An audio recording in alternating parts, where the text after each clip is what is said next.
Good afternoon, everyone. We're in the Committee of the Whole meeting for Tuesday, May 22nd. Halton's Call and Christ Classicohomish, Wailmail. Welcome to the traditional territory of the Squamish Nation. There is an agenda in front of the committee. I'm looking for a motion to adopt the agenda. Moved by Councillor Pryor, seconded by Councillor Kent. All those in favor? Opposed, if any, motion carries. First up, we have Brian and Ralph, a delegation with regard to pickleball courts and equipment. Welcome. Thank you. Come have a seat. Also Karen. And Karen. Welcome, Karen. You can join us at the table too.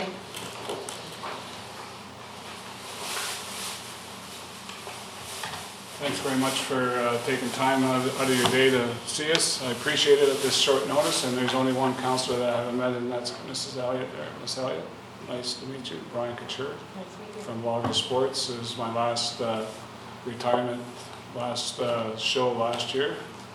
So I got other things of interest I like doing. I only did 42 years at that, so. So as I'm getting older, I wanted to pick up something else, and I picked up pickleball as another energetic sport to keep in shape and keep the Parkinson's from shaking. But pickleball is the fastest growing sport in North America right now, and it's over in Europe. And it's not only for the seniors, all the kids are getting into it. And I was asked earlier, what is pickleball? How did it get such a name? Well, it started down in Seattle. One of the teachers, a professor, what's his name? I can't remember his name offhand, but him and his buddy came home from playing golf, and all the kids are around the tennis court playing with the tennis rackets and the balls, and the kids are having trouble hitting it. So they dreamed up a sport, and they called it, they had to put a name to it, and their dog was named Pickle, and when the ball went off court in the bushes at their place, the Pickle get the ball. That's how it became. Even better now. Yeah, and so that's how it became pickleball. So in our park that I'm in Yuma, Arizona, each winter I play pickleball every day. It keeps me going, and we have 150 members just in our one park alone, and we have competition between other parks throughout the winter.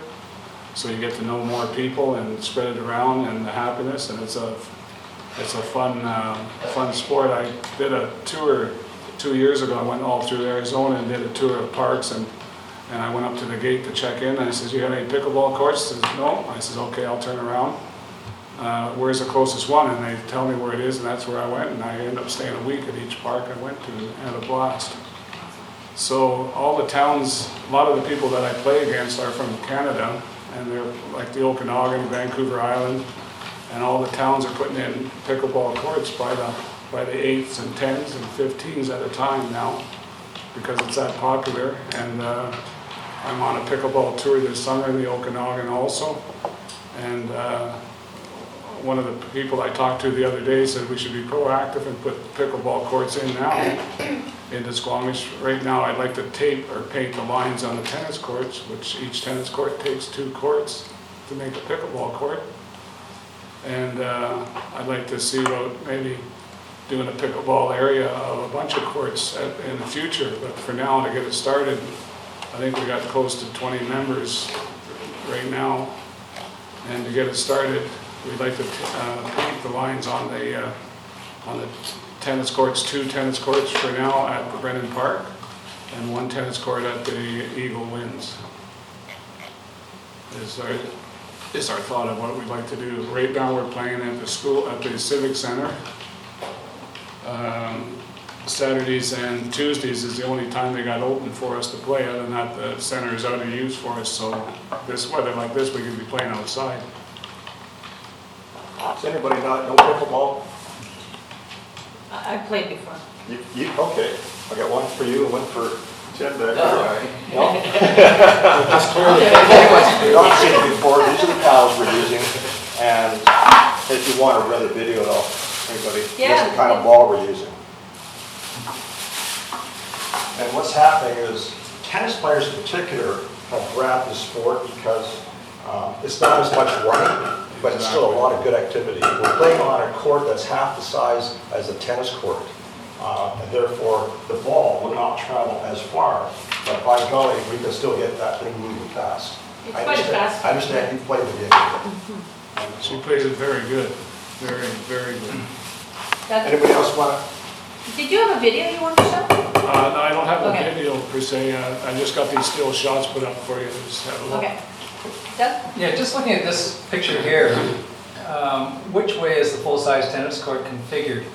The- That way? Exactly, exactly. You can see if that's. So you take each side and divide it to, into... if you could take a tennis court like that, and there's the net, what we'll do is to put one pickleball court here and another one here, Right. and have a portable net for each of them. So you need to sit Yeah, down. yeah, just have it sit down, just because the microphones can pick you up better. Thanks. This That's here- okay. This here is set up, this here particular setup is set up as a pickleball court only, there wasn't tennis there involved there. That's a stadium that was done for pickleball, and this is what we'd like to see, if we can get something like, you got room down by those tennis courts in the trees there, you can put in 6 to 8 courts in there if you measure it out. The ideal method is to have a dedicated court. That's what a lot of communities have gone to, Yeah. but it's expensive and takes space. By taking an existing tennis court, which is not utilized completely anyways, this is by far the cheapest and quickest way to do it. All we have to do is put new lines on it and buy a portable net. And they're inexpensive, the portable nets are just Yeah. $200. Yeah, Right. it's the painting of the lines, and it doesn't make the court unusable for tennis. The lines are overpainted, so that the tennis courts become multi-purpose. In other words, you can play tennis there, or you can have 2 games of pickleball going on one court. Jim, did you want to join us too? Yeah. Doug, did you have a follow-up? Well, just, so looking at this picture, which I understand is a dedicated pickleball court, but if you were doing a tennis court, what looks like a chicken wire fence going down the middle, that would just be then the regular tennis net. And is that okay as a, It stays there. so you just, a little lower probably, but that's okay? Yes, it's a couple inches lower. Yes. Well, lower than, I mean, those things look about 6 feet high almost. The Talking surrounding about the chicken wire. fences, yeah, the surrounding fences is more like to keep the ball Yeah. in the court, so you don't have to go a long ways to run if you hit it high and go out, it just stops those high shots. And ideally then that center one would also be the same height, but that's higher than a regulation tennis A net. couple inches. Just a couple inches? Yeah. That's all. Okay. You're talking about the actual net they play with? Yeah, Yeah, the actual net is smaller and lower and shorter in width also by 2 feet. but I'm comparing it to the chicken wire, trying to imagine another use being played. If you were trying to play tennis on that, you wouldn't be able to, of course, because you got this huge chicken wire thing down the middle. Yes, so- I'm sorry, yeah. You yeah. could make that that could be the tennis net. Yeah, if it was wide enough, that could be a tennis court, and long enough, but those are dedicated pickleball courts, so those aren't being used for tennis. Tim, have you looked at how a pickleboard might be configured in some of our tennis courts? Thank you, Mayor and Council. Right now, Parks has priced out 3 more for Evelyn. There's currently one dedicated, or not dedicated, but one tennis court with lines painted on it. So it can be configured without it being dedicated pickleball space for about $4,000. So it's relatively minor investment for painting the lines. And portable nets would need to be purchased, which are approximately $250 each. So for all in, for four pickleball courts, you're looking at about $5,000. Another opportunity, and just while I have a moment, is through the Brennan Park community engagement. I would encourage you guys to be involved, and this is upcoming engagement around Brennan Park, the Recreation Center, and Brennan Park, this round park, to advocate for pickleball. And as we know, it's up and coming and a greatly expanding sport. Karen? So we can fit 2 pickleball courts on each side of a tennis court? No, Or it's one One- on each one side? on each on each side. Okay. It just depends which way you, Just because they're too close together. exactly. Ted? So what's the easiest and fastest way to get some pickleball? Conversion of the, well, not conversion, painting lines at the Eagle Wind courts, we could have for relatively shortly. So it'd be at the contractor's time when he's able to come in and paint lines. The only issue I have with the Eagle Winds is there's no parking. And you got 8 players coming there to play, you got 4 in each court playing, and there's no real parking there anywhere. I live in that area now, and I can't park my truck, I gotta park way down on the gravel road down, type of thing. So we're at the Brennan Park there, you got room to change a couple tennis courts there. Is that because residents are parking in the parking lot? Is that what's happening? Well, they're supposed to be for guests in the parking lot, but residents do park outside there. This is by the dog park. Yes, exactly, Yeah, yes. because that parking lot is for the park Correct. specifically, so it could be more of a bylaw enforcement issue. The other thing we're trying to do is make the game obvious to people. And the Eagle Winds is a bit hidden and don't exactly have people walking by saying, you know, what's going on here, unless they're walking their dogs. And if it could be down in Brennan Park anywhere, then that's going to make it more obvious to other people coming by and ask what's going on. And we're looking at trying to market the game here in town as well. Ted, you had a follow-up? So why not Brennan Park? Mayor and council, any park is possible, and would be Yeah. more than Just willing to resurface, talk right? to the users, what is the best space. Eagle Wind was top of mind because of the proximity to the 55.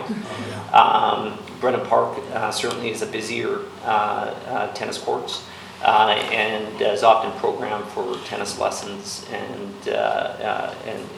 just greater use by the community. Doesn't mean that it's not possible. I think it's just worth a discussion on where's the best spot. If it's the access is the issue, we might be able to address access at Eagle Wind and potentially solve that problem. I would suggest we don't want any park being, any of the parking lots being filled by local residents. Well, I go by the one at Brennan Park Mhm. all the time, and it's not full all the time. Lots of times it's empty. And so you're talking about close to the 65, you said? The 55. Oh, well, I thought you're slipping up Oh, Well, you know, these guys want it at Brennan Park, so it's a higher profile. What about one in each place? That would be the I ultimate. think their proposal is to have 2 at Brennan Park and an additional And one. then an additional one at Westwood, So yeah, there'd be exactly. 2 and 2. Eagle. Well, I think we should just make it happen, you know? I'd be happy to speak with Parks Yeah. and determine there might be something overseen as well, so they might have some Yeah. suggestions and ideas of where As it soon as should be. possible, yeah. Peter? A couple of things. You say you have 20 players in town right now? Yes. And you're getting, how much use are you getting out of the court that you have, the Eagle Wind court?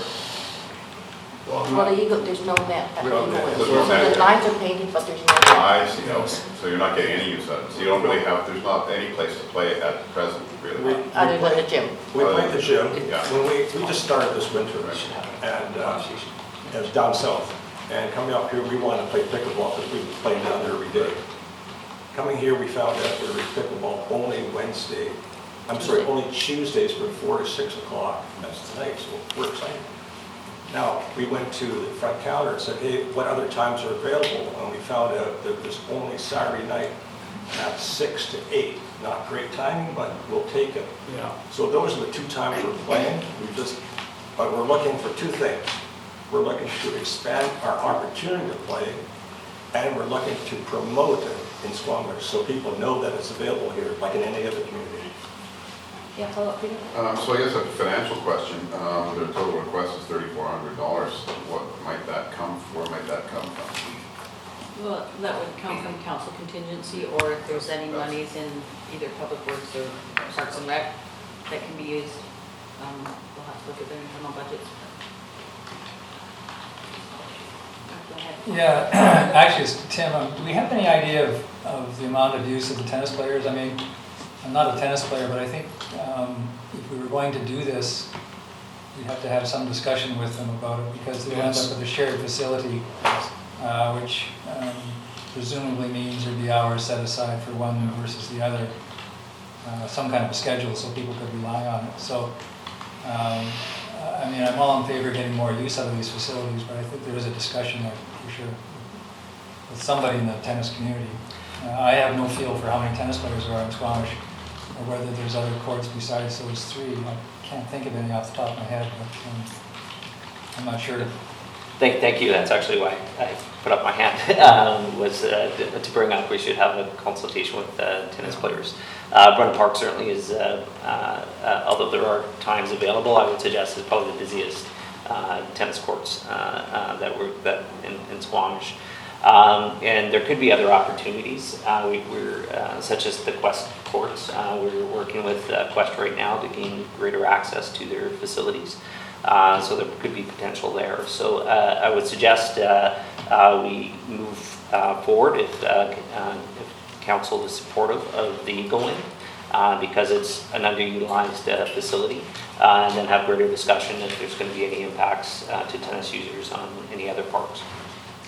I suspect it's underutilized because it's out of sight, out of mind. People don't know they're there, whereas the Brennan Park one everyone sees. I've played pickleball down at the Brennan Park one, and the pickleball is, it's quite a light thing. And as soon as the wind comes up, you can't play there. It's really challenging. Right. Whereas a tennis ball is heavier and hit with more velocity and that type of thing, so you can play tennis in the wind, but that becomes non-useful. So I understand why you want to go at Brennan Park, for sure. And I think if tennis players knew that Eagle Wing had tennis courts, they'd go play there. It's not visible, so I'm not sure I'd take that as the baseline. Or it's the baseline, but I wouldn't take that as sort of the reason why you would do it.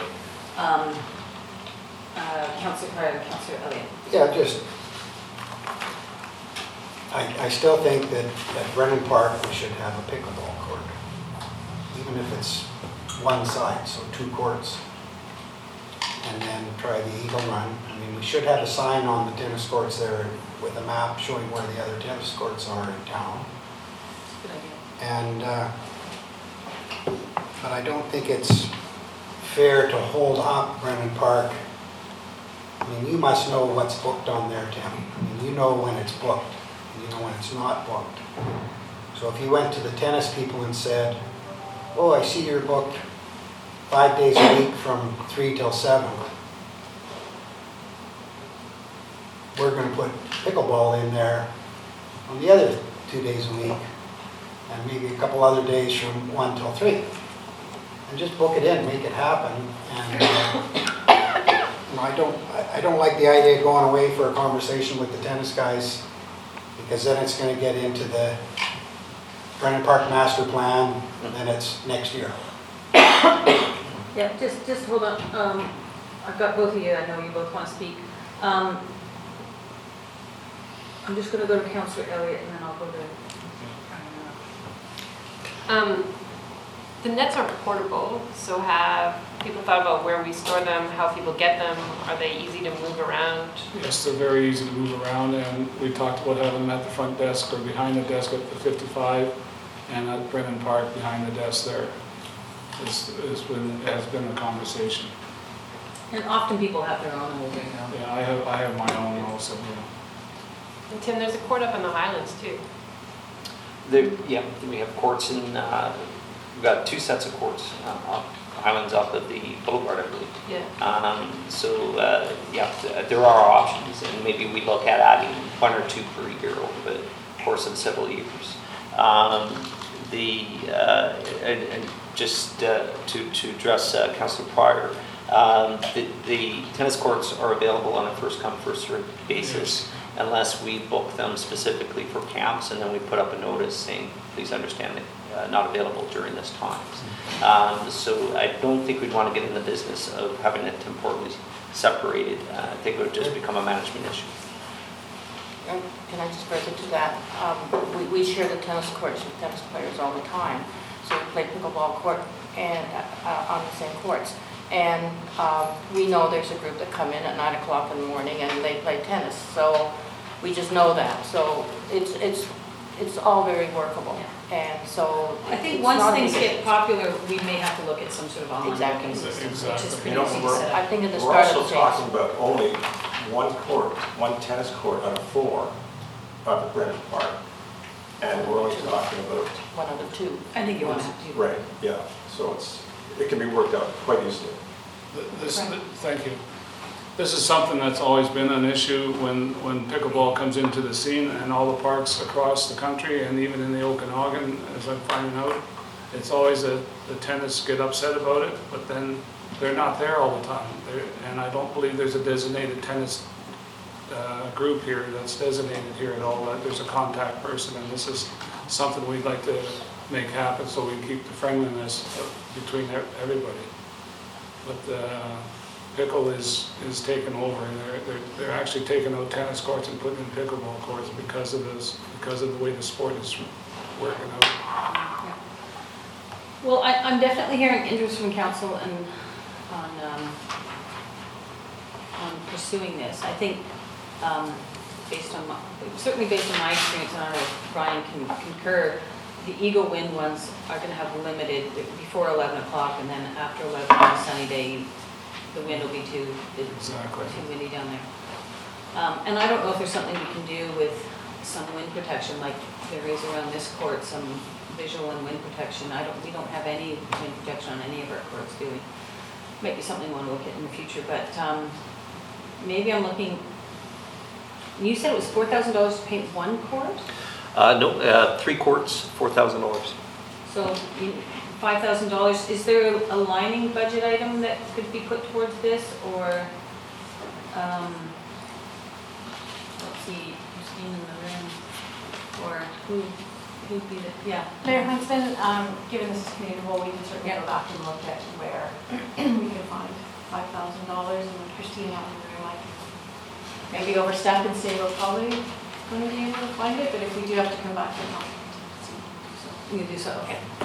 So does council want to put forward a motion that we fund 3 court paintings and whatever additional nets that need to be purchased? Moved by councillor Race, seconded by councillor Pryor. Just because they have the gray hairs, I thought I'd go to them. Oh, Karen, sorry. I gotta cue myself. I'll call the question. All those in favor? Opposed? Motion carries. Thanks, guys. And the master planning process for Brennan Park is really how we're trying to conceive of the whole facility over the next 20 years, so really important that you bring your feedback to that as well. Right on. I'll come and see Tim on some. And maybe I'll try to make it up for Saturday night, because Tuesdays aren't my best day. And everyone's, there's the crowd coming to all the times that we got open. It's Oh, always, good. yeah, it's always waiting time. Someone's got to wait, and I don't like to wait too long. I have to remember I put my paddle from market. I think I lent it to somebody. Anyway, thanks for coming, guys. Thanks for your time again. Thanks, Tim. Next up is our 4.1, our SEMC status update recommendations for us to consider.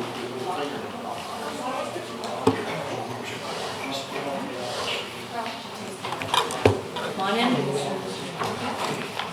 I invite, anyone who's on the committee or come sit at the table if they find a spot.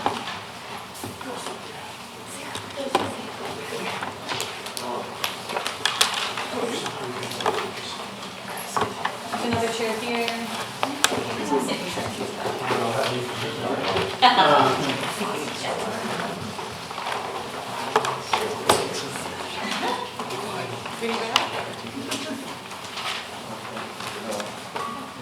Oh, you should have taken more. All right.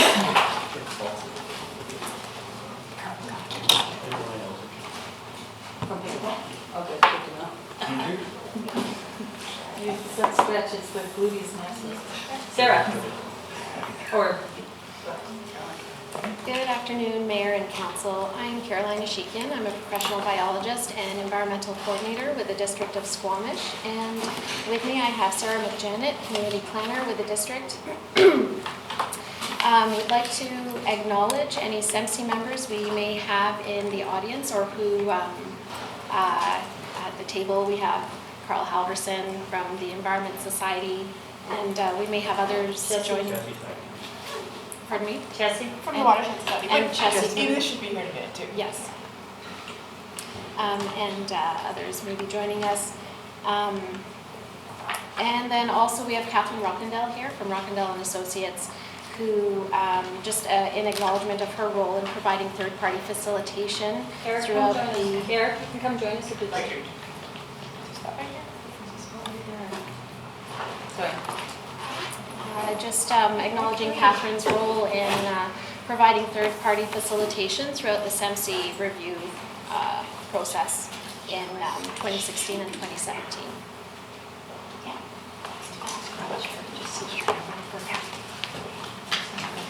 Okay, so in today's workshop, staff will review the purpose of the workshop, provide an overview of the Squamish Estuary Management Plan and the Squamish Estuary Management Committee, summarize the engagement with SEMC on governance and plan review process to date, discuss emerging opportunities through the Marine Action Strategy,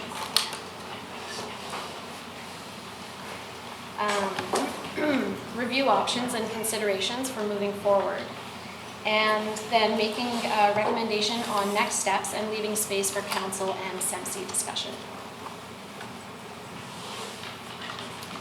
Okay, we will be using acronyms from time to time, and these are SEMC or SEMC, which is the Squamish Estuary Management Committee, SEMP or SEMP, which is the 1999 Squamish Estuary Management Plan, SERP, which is the Squamish Estuary Review Committee, and was comprised of Environment Canada, DFO, Ministry of Environment, and District of Squamish, and MASC, which is the District Marine Action Strategy.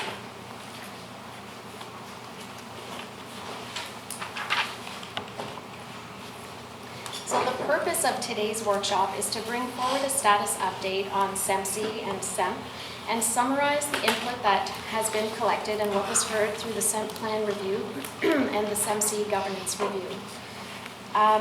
Staff will also highlight emerging opportunities for collaboration and engagement through the Marine Action Strategy and review options, implications, and next steps for the district's involvement with SEMC. And finally, to inform a council decision respecting the district's continued role and participation as SEMC chair.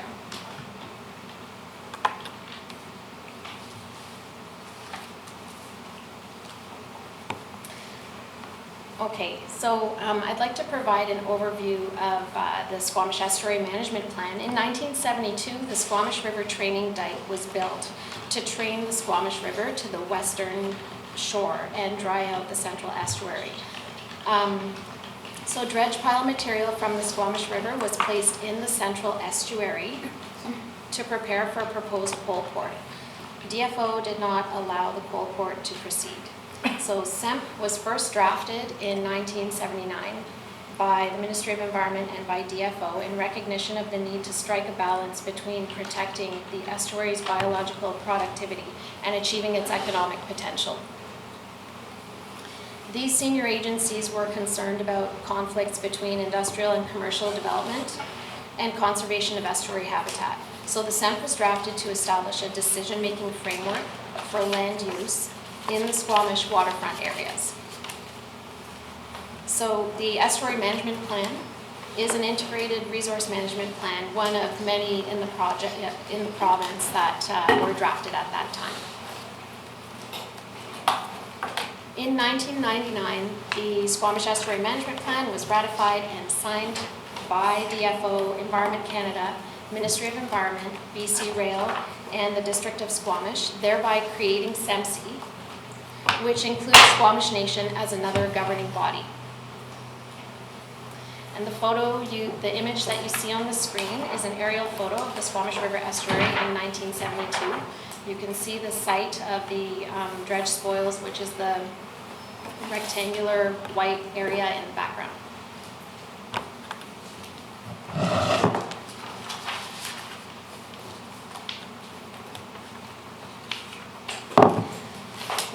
The 1999 Squamish Estuary Management Plan provides a decision-making framework to guide land and water use in the plan area, and the intent of this management plan is to balance environmental, industrial, commercial, and other land uses within the plan area.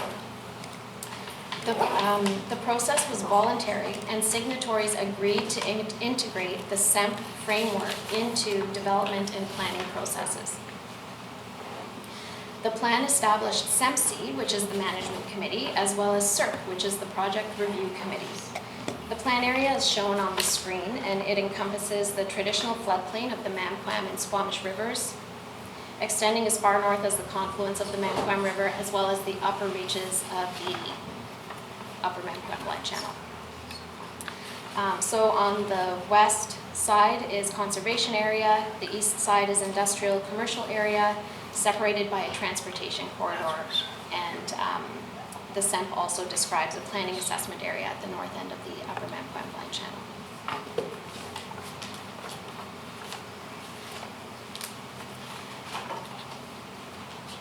Okay, SEMPC is responsible for integrating stakeholder interests in reviewing and administering the plan, and providing input on projects within the SEMP area, and minimizing impacts to the natural function of the estuary. This is reflected in the 2011 terms of reference for the committee. Membership on the committee includes Squamish Nation, federal and provincial regulators, specifically DFO, Environment Canada, and the province, and broad representation of interests including industry, commerce, forestry, conservation, recreation, and rail. SEMP also established CERC, the subcommittee, the project review subcommittee, which was comprised of Environment Canada, DFO, Ministry of Environment, and District of Squamish, as mentioned earlier. And CERC, the intent of CERC was to review projects in the plan area through the lens of SEMP, providing recommended conditions of approval for incorporation into permits and approval to regulatory agencies, and encouraging sustainable development that conforms to the intent of SEMP.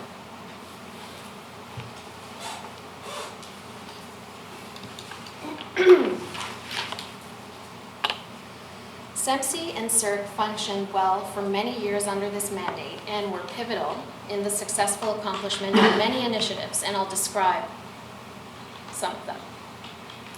Restoration of the conservation area. That can be seen in the pictures on the left of the screen. So the upper left is an image of the dredge spoil site in 2002. The pile was removed in 2000, the dredge spoils were removed in 2005, revegetated, and then the picture shows this, the picture below it shows the same site in 2011. Phasing out industrial activity from the conservation area. So the pictures on the right side of the screen show previous log sort, which was decommissioned and restored in 2015. Designation of 673 hectares of the conservation area as provincial wildlife management area in 2007. SEMP also described land use designations and set out a project approval process through the Squamish Estuary Review Committee and formed the Squamish Estuary Management Committee to implement the plan. There was also a habitat compensation agreement between DFO and BC Rail. This was a supporting agreement for implementation of the plan and included a land exchange leading to the creation of the WMA and the creation of Site A, which is an area of significant cultural value for Squamish Nation within the conservation area. And this land was transferred from BC Rail to the province and to Squamish Nation in a land exchange. And then also the creation of Site B, which is an area for continued industrial and commercial major economic opportunity. So another major accomplishment that we wanted to recognize has been SEMP's long overdue integration and embedding within the district's official community plan. And so in the last year, a couple years, through the Squamish 2040 OCP update, we did a lot of work to ensure that the plan was aligned, that the community plan was better aligned with SEMP's major estuary management principles, policies, and land use directives. We engaged SEMSI members through several facilitated workshops with Catherine Rockendell and Modis in 2016, and then also provided commentary and requests for further feedback through email. Core content that needed to be elevated in the community plan was discussed and affirmed. So the OCP bylaw 2500 that's currently at third reading now contains dedicated estuary and coastal planning objectives and policies in section 10.9.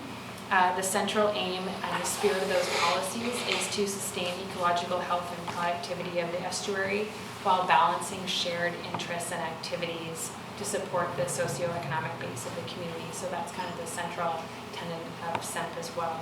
And a big part of the integration work was closely considering the area designations within the estuary management plan vis-a-vis in relation to the community plan future land use designations that are shown in Schedule B. So we worked through sort of area by area, looking at inconsistencies, trying to bring them into better alignment. At the same time, we had to consider new information before us as part of the overall OCP update. So notably integrating consideration for hazard management coming up through the integrated flood hazard management plan process that we undertook, as well as environmentally sensitive areas mapping. And then we also brought into the picture the current context for land use, ownership of lands, adjacencies and compatibilities. And in every instance, land uses didn't always line up 100%, and there were give and take on either on multiple fronts, again, trying to balance the variety of interests and land uses along with the updated hazard and environmental plan information. Next slide. We just wanted to highlight two policies specifically in the community plan that set out the district's intentions and commitment to continue to build partnerships and shared leadership in protecting and maximizing marine resources in the community. So policy 1010A that you'll see there speaks to partnerships with Squamish Nation, senior government regulators, local agencies and organizations, as well as community representatives for industry, stewardship, commercial, recreation, etc. To continue to see a higher level of coordination and integrated management and stewardship of the estuary specifically. And then there's another policy, 1010, it's actually supposed to be 1010B, just realized that. That policy specifically directs the district to consider establishing a marine working group to align, engage, and coordinate efforts of coastal stakeholders and agencies with authority in the marine environment in our ongoing planning and management decisions.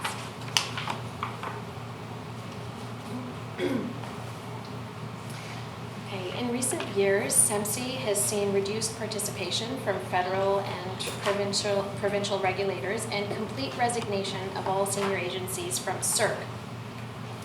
While Squamish Nation has continued to be an active government at the SEMSI table, DFO, Fisheries and Oceans Canada, indicated several years ago that they no longer had resources to remain involved with either SEMSI or CERC and have been absent from either table ever since. In 2016, DFO stated they were reviewing their partnership and engagement strategy. Environment Canada had previously indicated that it no longer had resources to continue participation on CERC, nor be involved with general SEMSI business except as it related to review of the 1999 plan. And the province of BC indicated that it no longer has resources for continued involvement on CERC and only limited resources to participate on SEMSI.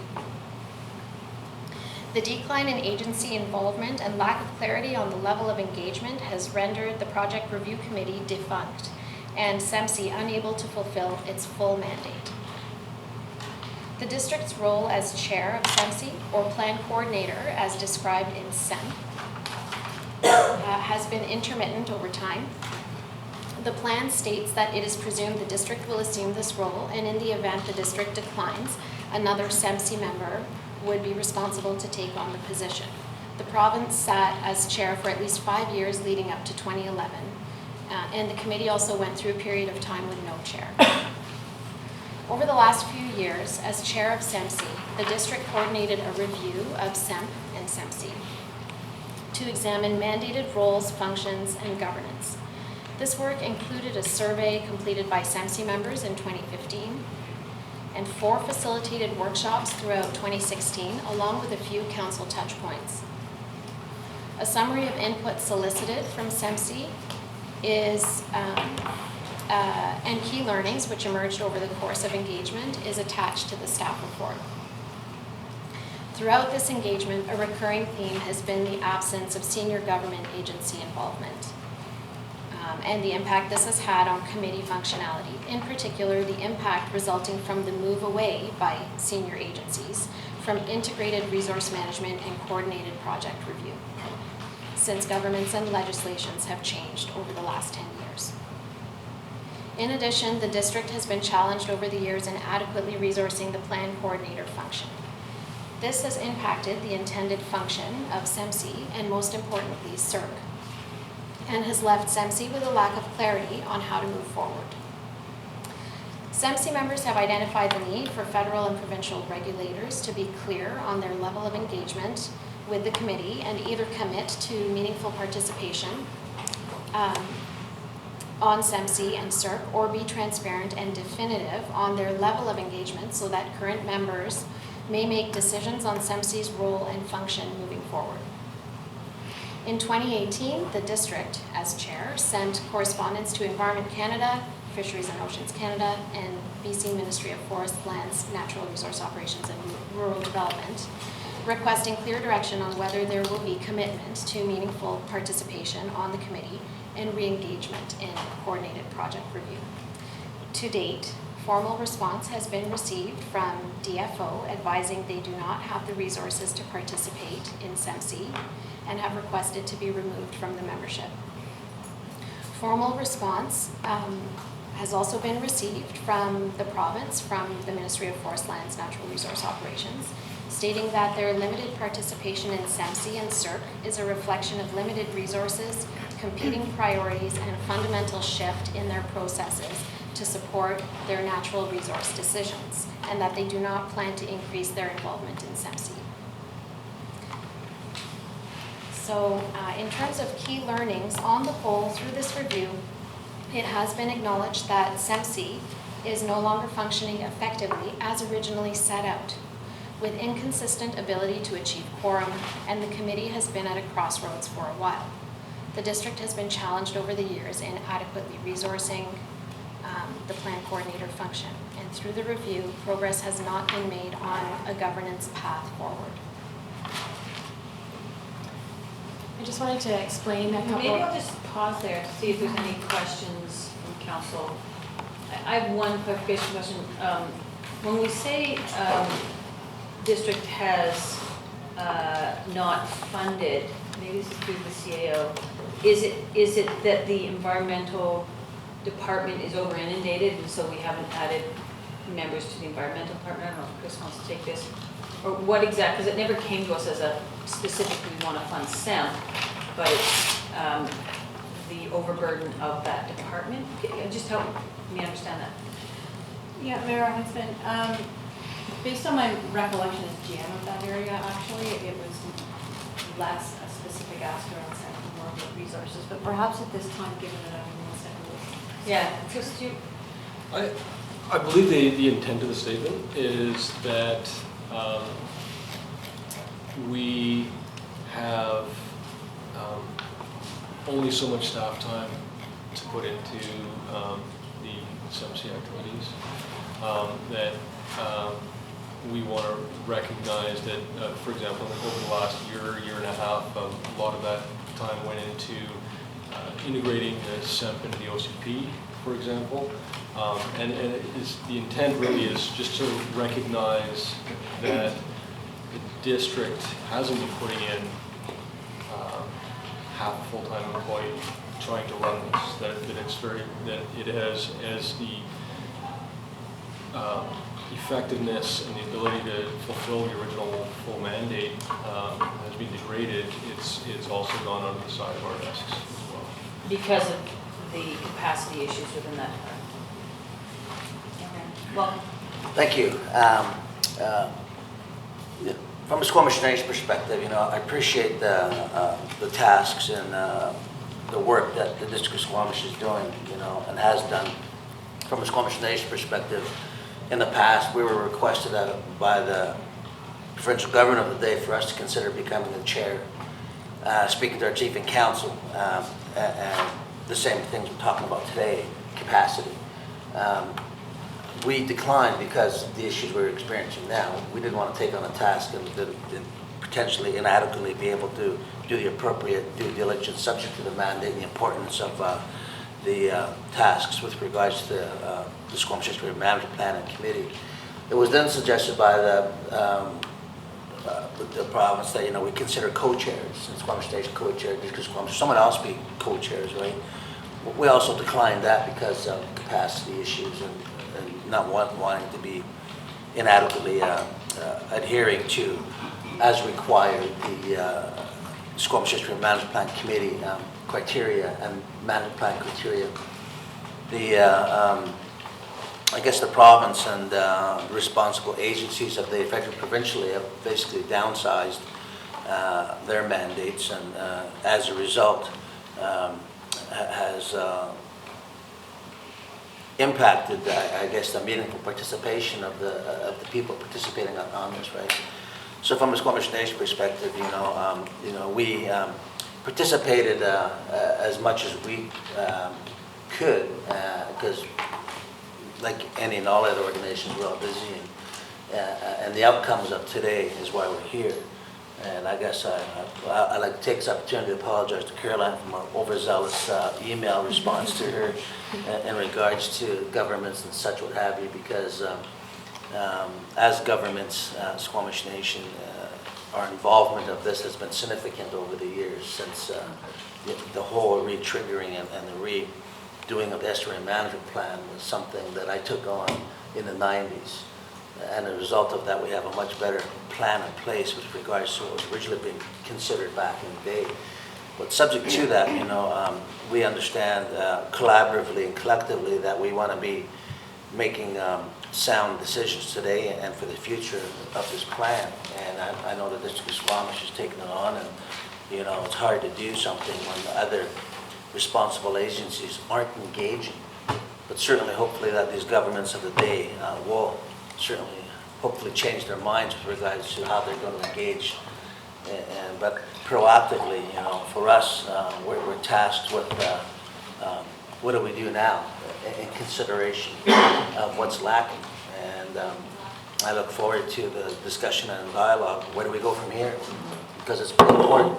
We have a lot of important initiatives happening that are going to be engaging. Your marine use plan that you're considering, this Squamish Nation's marine use plan, and then we have your OCP, and of course we have the estuary management plan to consider. And we've done a lot of work, the Squamish River Watershed Society, in partnership with the Watershed Society in District of Squamish, and the estuary is healthier for that. But I think if we're going to be having meaningful dialogue to where we go next, I think, as per our discussions, we'll lay out, we'll decide how that's going to play out. But for Squamish Nation, we're absolutely willing to engage on a collective community proactive approach.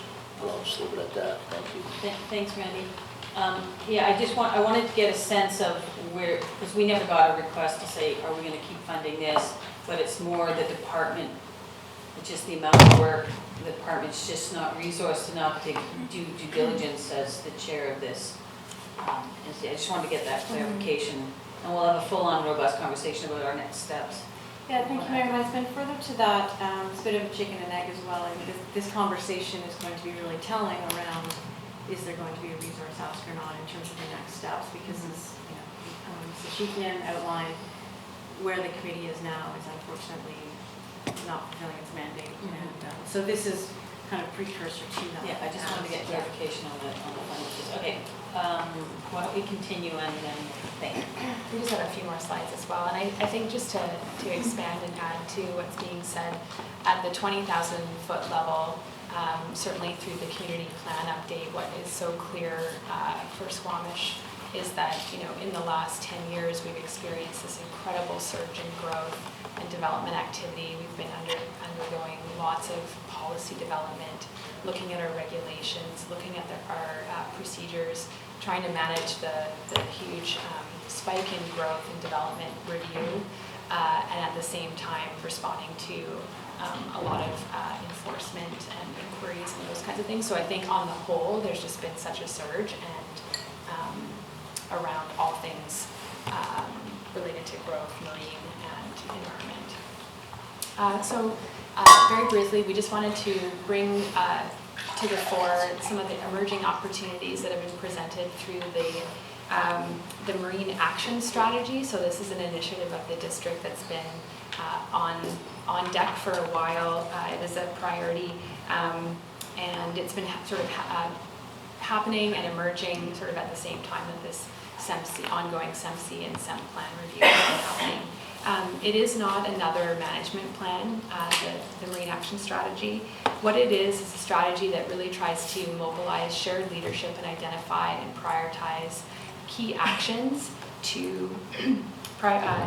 for resourcing to really protect and maximize waterfront and marine resources within the community. So it's very tactical, trying to look at, we have lots of plans in place, but what are the actions and the things that we actually need to activate and get done to actually move forward with some of those key policies and drive positive outcomes. One of the key focus areas that has emerged through the Marine Action Strategy is around governance and shared leadership.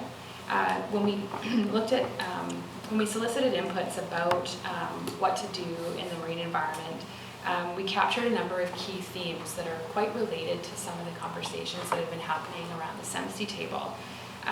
Firstly, recognition of what the Estuary Management Plan and the Estuary Management Committee have achieved in the estuary in terms of habitat restoration and protection, creation of the WMA, balanced designations for estuary as well as harbor and economic uses, and establishing that protocol in a place where all stakeholders can come together, be at a table, and involved in integrated resource management. Secondly, we heard from community that there's a desire to maintain the 1999 Estuary Management Plan, but to move forward and look at new management plans, groups, or frameworks that can involve all governments, key marine stakeholders, and regulators in an advisory and coordinating forum with an expanded scope beyond what the SEMP plan had, recognizing that the marine area extends beyond the estuary proper, but within kind of the Howe Sound Basin. We know there's a lot of marine planning initiatives that are underway within Howe Sound, the bigger Howe Sound area as well, that relate. And thirdly, we heard of the importance that any future governance and stewardship framework be inclusive of Squamish Nation, regulatory bodies, community stakeholders. And so based on these inputs, we have been working towards completion of the Marine Action Strategy. There's a whole lot of actions that are identified within it. But essentially one of the very first actions, priority actions, that's being presented through the Marine Action Strategy is exploring a collaborative and coordinated working group, essentially, for integrating marine interests together. That's been described in the report. We are going to be bringing forward the Marine Action Strategy independently for a detailed review on the whole in June. But in the meantime, this priority action that's been elevated in the Marine Action Strategy work is very relevant to this SEMC discussion. It does present another path or a vehicle. In this case, it's a boat of some kind, or self-propelled, a canoe, I don't know, by which we might be able to locally achieve a greater level of coordination and collaboration, bring in the many interests and agencies involved in the marine area, independent of regulators at the table, but very much sending the invitation out to continue to participate with us. So that's where the Marine Action Strategy is sitting right now, very linked into this discussion.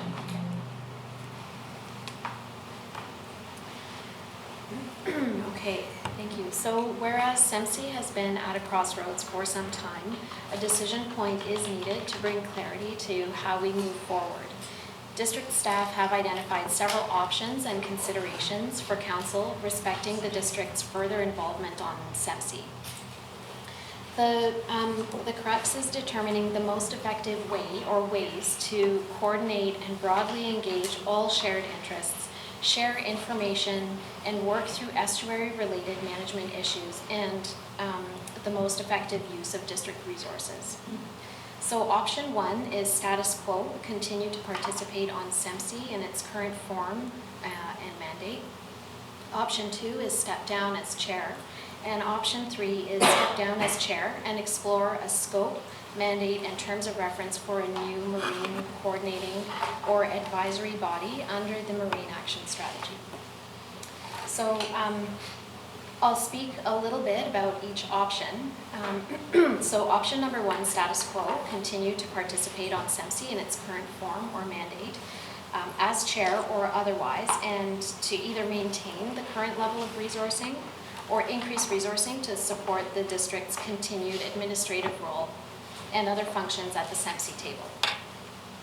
While it's true that SEMSI provides framework for governments and local stakeholders to participate together and network for communication and information sharing under an existing shared mandate, there is, however, limited function and effectiveness in its current state.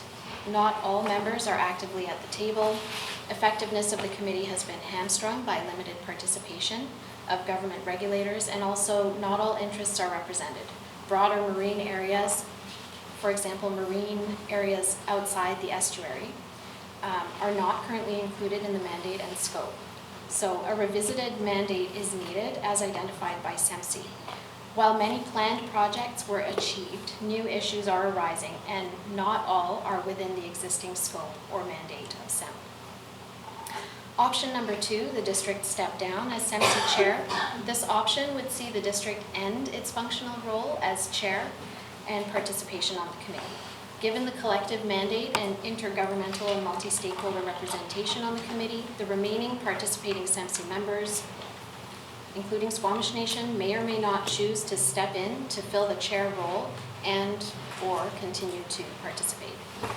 So as a result, a gap may form in information sharing and collective input and the collective input process for local government referrals of projects located in the estuary. And the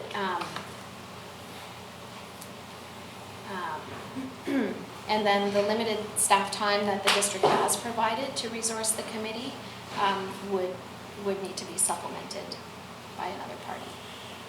And option number 3, the district step down as SEMSI chair and explore a scope, mandate, and terms of reference for a new marine coordinating or advisory body under the Marine Action Strategy.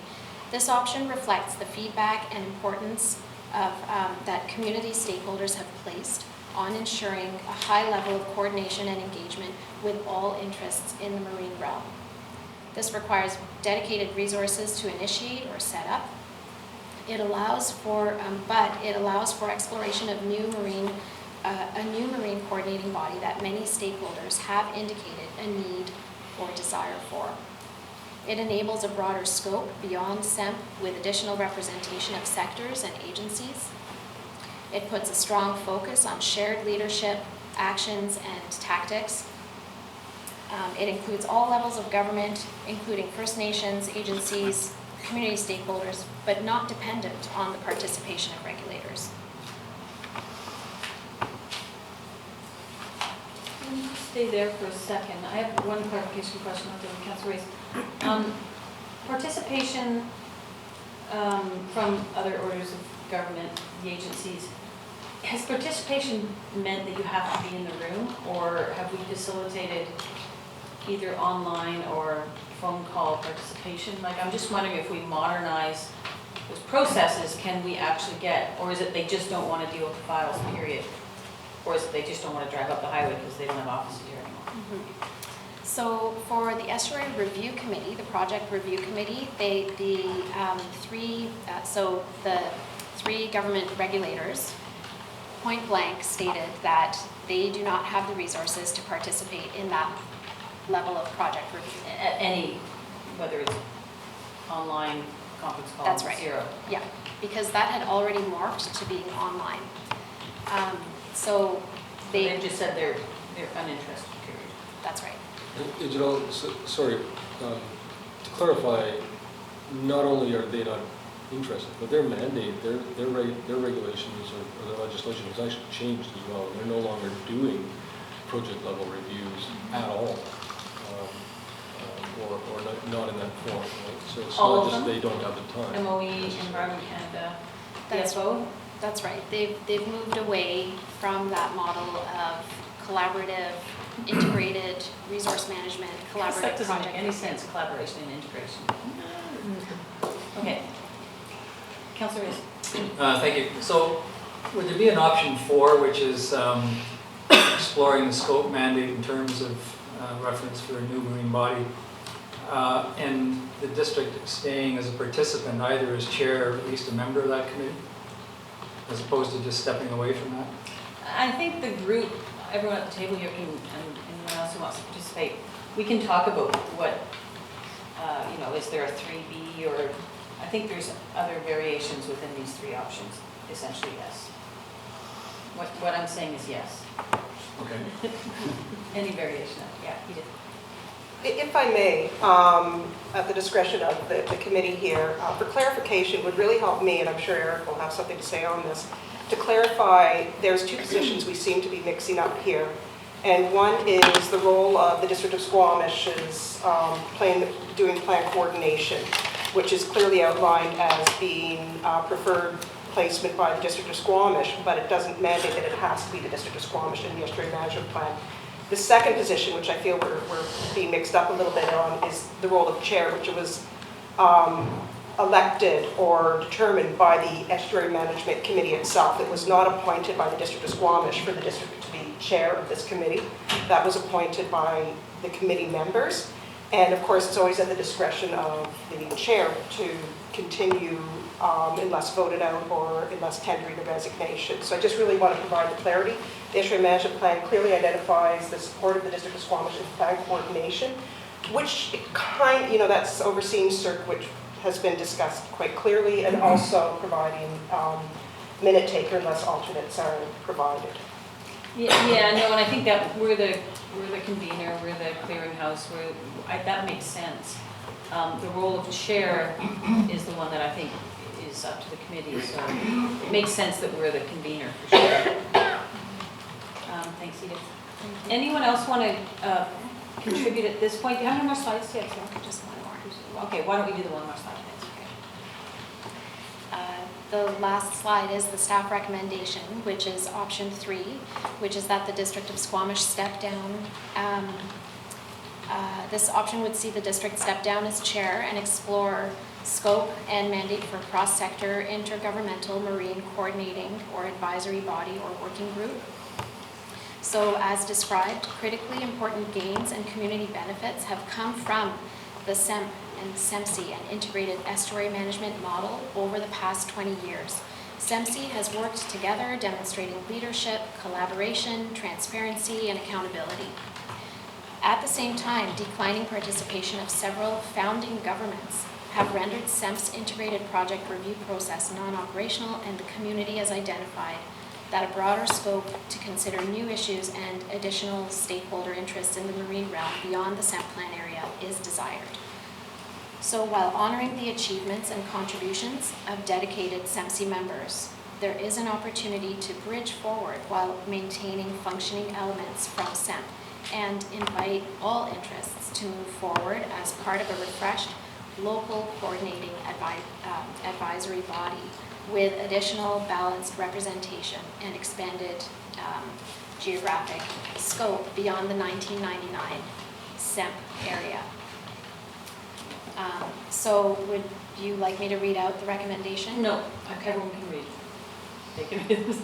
So I'm wondering if the group here on the table, and please, if you'd like to say anything, please pull up a chair or go to the podium, because we can't hear you if you speak from the audience. And just put your hand up and come join us. So it'd be good if we maybe focused in on the intention of what we're trying to get at. Everyone sort of contribute to that. I think that should be an easy discussion, or a relatively easy discussion. And the pros and cons of existing versus some morphed committee in terms of, the one hesitancy I have is, will we lose focus on the estuary and it becomes an afterthought? And so I want to make sure, and how do we make sure we maintain that throughout the process? I'll start there. Thank you. One of the intentions surely in the estuary management plan is security, not only for economic investors, but also for conservation. The Estuary Management Committee is the only entity where the forest industry is guaranteed a seat at the table. We're not a participant in any other body where we have the district and the province there with us, and that's very valuable. There were other committees previously, in the 2000s, back in the 1990s. In fact, we always had one until about 15 years ago. We had an ongoing committee, a tripartite committee working to plan the Chikai Fan, as Chris and I have spoken with other participants and trying to revitalize that dialogue. Why do we need that? Well, sometimes it's difficult to explain our needs and how they affect other needs. And the reason why the forest industry has a seat at the table is because the forest industry gave up a lot. So did BC Rail. Enormous land assets in the estuary management plan compromise in exchange for security, but also for a seat at the table where we can explain our needs ongoing and have that ongoing dialogue. For investors, and this is also for conservation investors, we need the good faith of all parties as they enter into higher level plans, which the estuary management plan is. It's just like the land and resource management plan the province has put together. And we asked the same question of the province there. Did you sign this in good faith? Governance. This is what investment needs. Investment both in conservation and in industry and economic development, and recreation for that matter. So these are long-term investments.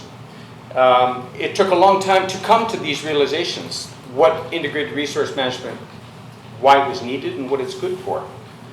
The Department of Fisheries and Oceans did an assessment of the Squamish Estuary Management Plan a couple of years after they signed off on it. And they had two principles that they outlined, two objectives, when they were referring in specifically to the industrial commercial area on the east side of our planning area. Provide long-term security for industrial and commercial activities on sites with supporting land or water-based transportation connections. This is fisheries who's saying this. Encouragement is given to maximizing the utilization of existing sites to avoid development of new areas. We're not going that way. We failed. The policies, increased utilization and efficiency of land in the industrial commercial designation should be encouraged as an alternative to development of other sites within the estuary. That's not what we've done.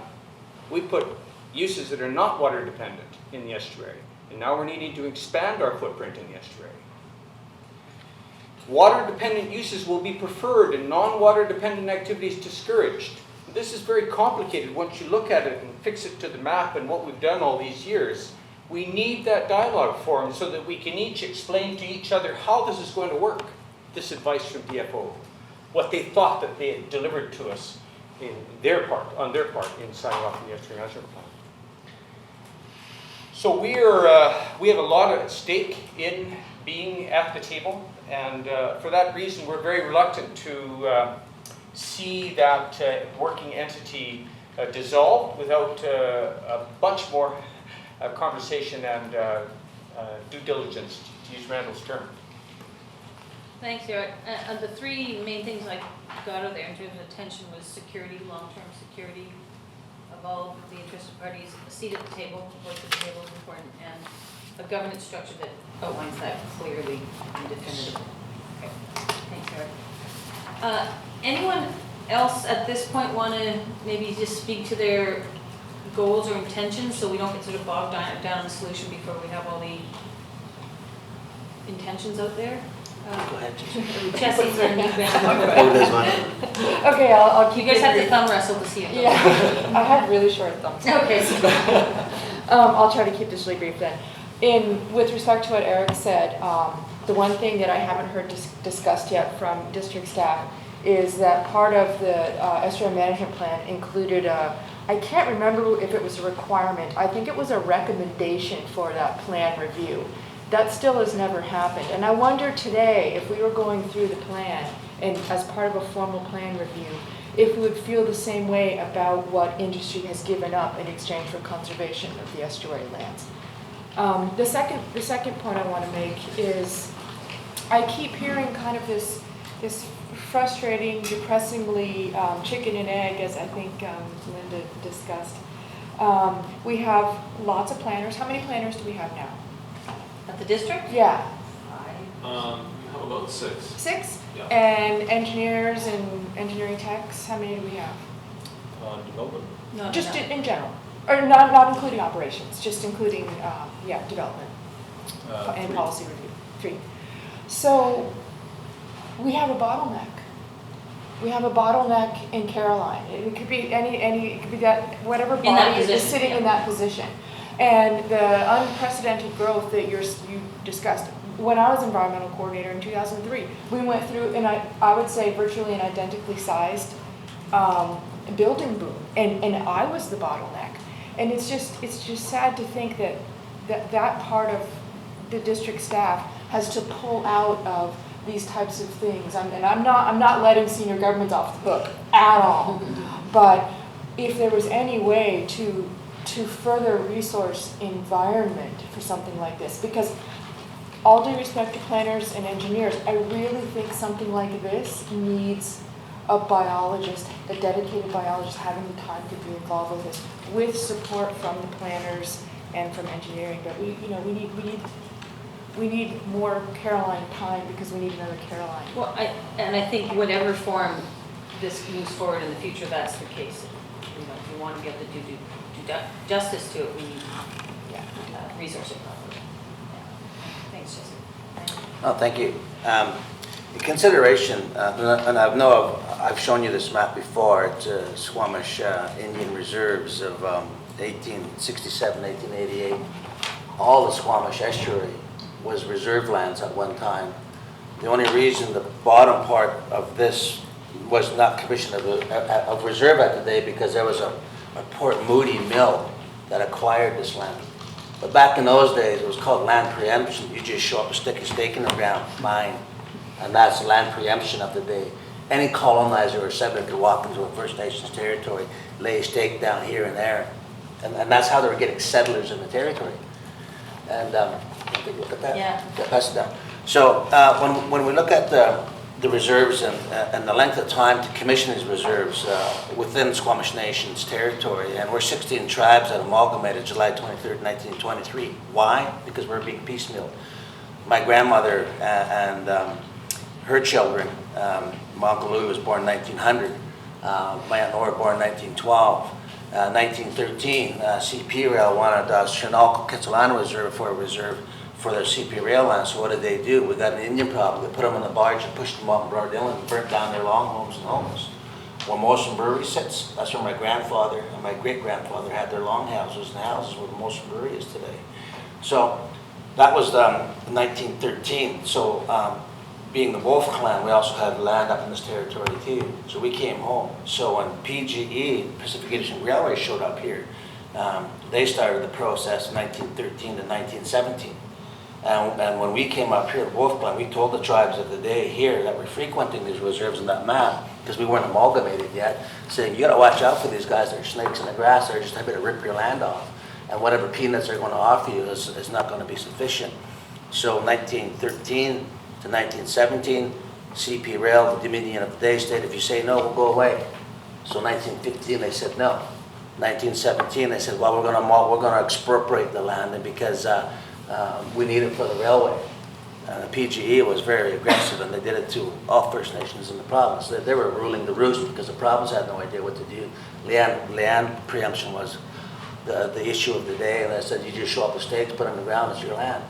So 1917, there's no word in our language for expropriation. So Andy Paul of the day, who was the secretary for the council of the day, stated, because this was at a time we didn't amalgamate it, so it's 1917, it was 1923 we amalgamated. But in 1917, Andy Paul said, we don't have a word in the language for expropriation, so I'm going to have to explain it in terms that these CMs, which are called chiefs in our language, want to understand. So they're going to take the land and steal it and give very much less anyway, is what they're going to do. So the whole Squamish estuary in those areas was surrendered on a threat of expropriation. And that's why, and that's when the land clear cutting and the forest industry came and raped and pillaged our lands. So we talk about impacts. The whole Squamish River, when you look at that map, has moved to the west side. The whole Squamish Central Estuary used to be the main stem of the Squamish River. So that little tributary that used to be there, the Squamish River, is now today the main stem of the Squamish River. Mancomb River used to run right down here. They changed the course to Mancomb River because it was causing flood issues in downtown Squamish here. When you look at that map, you see that little Mancomb Island there in that map. That Mancomb Island is actually Squamish Nation Reserve too. That's where the Squamish Adventure Center area is. That used to be an island. And we had villagers there because the Ooligan used to stream right through there. And the Ooligan were in the millions here in our watershed. Now, I've just done some eDNA assessments. We found evidence of Ooligan in the side channel and the Mancomb, so that's kind of exciting. Yeah, well. So, but when we talk about impacts, you know, Squamish Nation, I engaged in the 1990s. District of Squamish, the province of BC Rail, because it was their business, they didn't want out there. It was closed doors discussions, wouldn't allow it. So I was coming to meetings asking to be heard. I asked my chief of council today, you need to engage. And they said, Randy, they got to sign a deal that we're not going to engage. So I was engaging on myself in the 90s, 91, 92. But anyway, subject to that, I was attending meetings and getting thrown out and everything, right? But eventually we started the community process and they still weren't listening. Then a municipal election came up. They said, let's run 5 out of the 7. We ran 5, got 4. 4 still majority 7. We took over them. That was Meg Fellows, Lyle Fenton, Sandra Bauer, and some Jones guy. Anyway, yeah, so we took over the council, but we changed the policies and the support overnight. And I helped Lyle Fenton of the mayor of the council, they draft the letters to take the support away. So that's where and when this whole process shifted with regards to meaningful open dialogue. The Loggers Association, logger groups in Squamish had 0 say, no input, nobody did, not even us as a First Nation.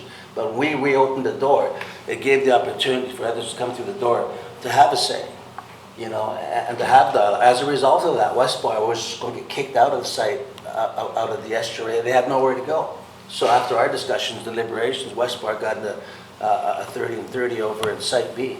So this really morphed into something more meaningful. But as a First Nation and us engaging on this really made it something more amenable to all the community members here within Squamish. So that was a really hard-fought discussions. But, you know, as a result, we have this 2007 management plan, Sequoia. When you look at that map I gave you, Sequoia is one of the reserves that this is named after. So there's still a delegated mandate and responsibility of the province subject to the wildlife management plan. There's still a delegated mandate of the province to engage subject to this. And that's where we, the Squamish Nation, will be dealing directly with the federal provincial governments directly on this. It's unfortunate that Sylvia Leté retired. She was the management with regards to, I was working with her in the estuary, and she was a really good person to work with and deal with because we were in consensus to a lot of different things with regards to impacts and potential future impacts to this estuary and this plan. But implementing this, now we have a more provincial jurisdiction that's not as engaging as she was, unfortunately, but certainly here we sit today discussing, you know, but this is a 2007 plan. These are guidelines and principles, you know, we need to adhere to. But if we can do it with open minds and open hearts, it will be successful. But there's certain future potential impacts coming that would impact this. And from a Squamish Nation perspective, talk about losses. That used to be our land. It's not anymore. We have jurisdiction over Site A, and we have jurisdiction over Site B. But we're certainly open-minded to have a meaningful dialogue to see where do we go from here. But certainly, I don't know if our chief and council would feel, I'd have to talk to him about it because it's not for me to say, but assimilating ourselves into a process with the District of Squamish Management Plan with regards to the jurisdiction that we hold within Site A and Site B. And that might be something of a mandate. We deal directly with the province. And secondarily, we deal with how we engage the future Squamish Marine Use Plan and everything, right? But that's to be determined. So I just suggest that, where we're going from here, certainly we look at the biggest impact anything in the estuary management plan now is two-legged, and I've agreed with Sylvia Latane and Pat before she retired that no kayaking or surfboarding, what have you, whatever is going to the estuary because they need their use and enjoyment and quiet, not unless humans in there impacting them and dogs running off leashes and everything else, right? So that is something that we came to consensus and agreed to and sent a letter to those proponents of the day saying, no, this is not acceptable, this is why. But certainly there are certain requirements that has to be adhered to, and those are concepts and ideas that, as you suggested, are being massaged into your marine use plan strategies and such. But certainly, for more meaningful dialogue, I think we'll get there. But certainly, as mentioned by Edith and mentioned by Eric and the District of Squamish, and of course industry, they need to be engaged too. But certainly, I think we can come to terms. But there's going to be some important dialogue with regards to who's going to be managing and representing the interests of the committee to everything. And we all are, but certainly we need to understand how to do that. Thank you. Thank you, Randy. Anyone else want to chime in? I'm going to just go to committee members quickly first in terms of sort of trying to figure out the intention and the value of how we may move forward. You want to go for it? Yeah. Just speaking for the Environment Society, we may have started out as the Estuary Conservation Society, and I think that is certainly our primary focus. I'm a bit concerned if you lose SEMP and go to the Marine Action Strategy, where the Marine Action Strategy it says that it supports ecosystem restoration and protection rather than mandates it. There is some comfort within SEMP that there is protection for the estuary, where when I look at the Marine Action Strategy, and I might be reading completely wrong, it seems it facilitates development. I mean, that's what its goal appears to be, is to facilitate how do we take advantage of this great resource that we have, whether it's environmental or economic or whatever.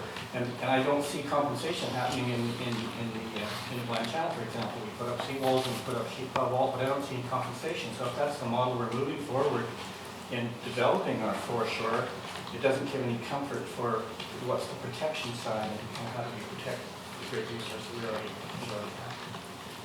Thanks, Carol. I have a couple of comments.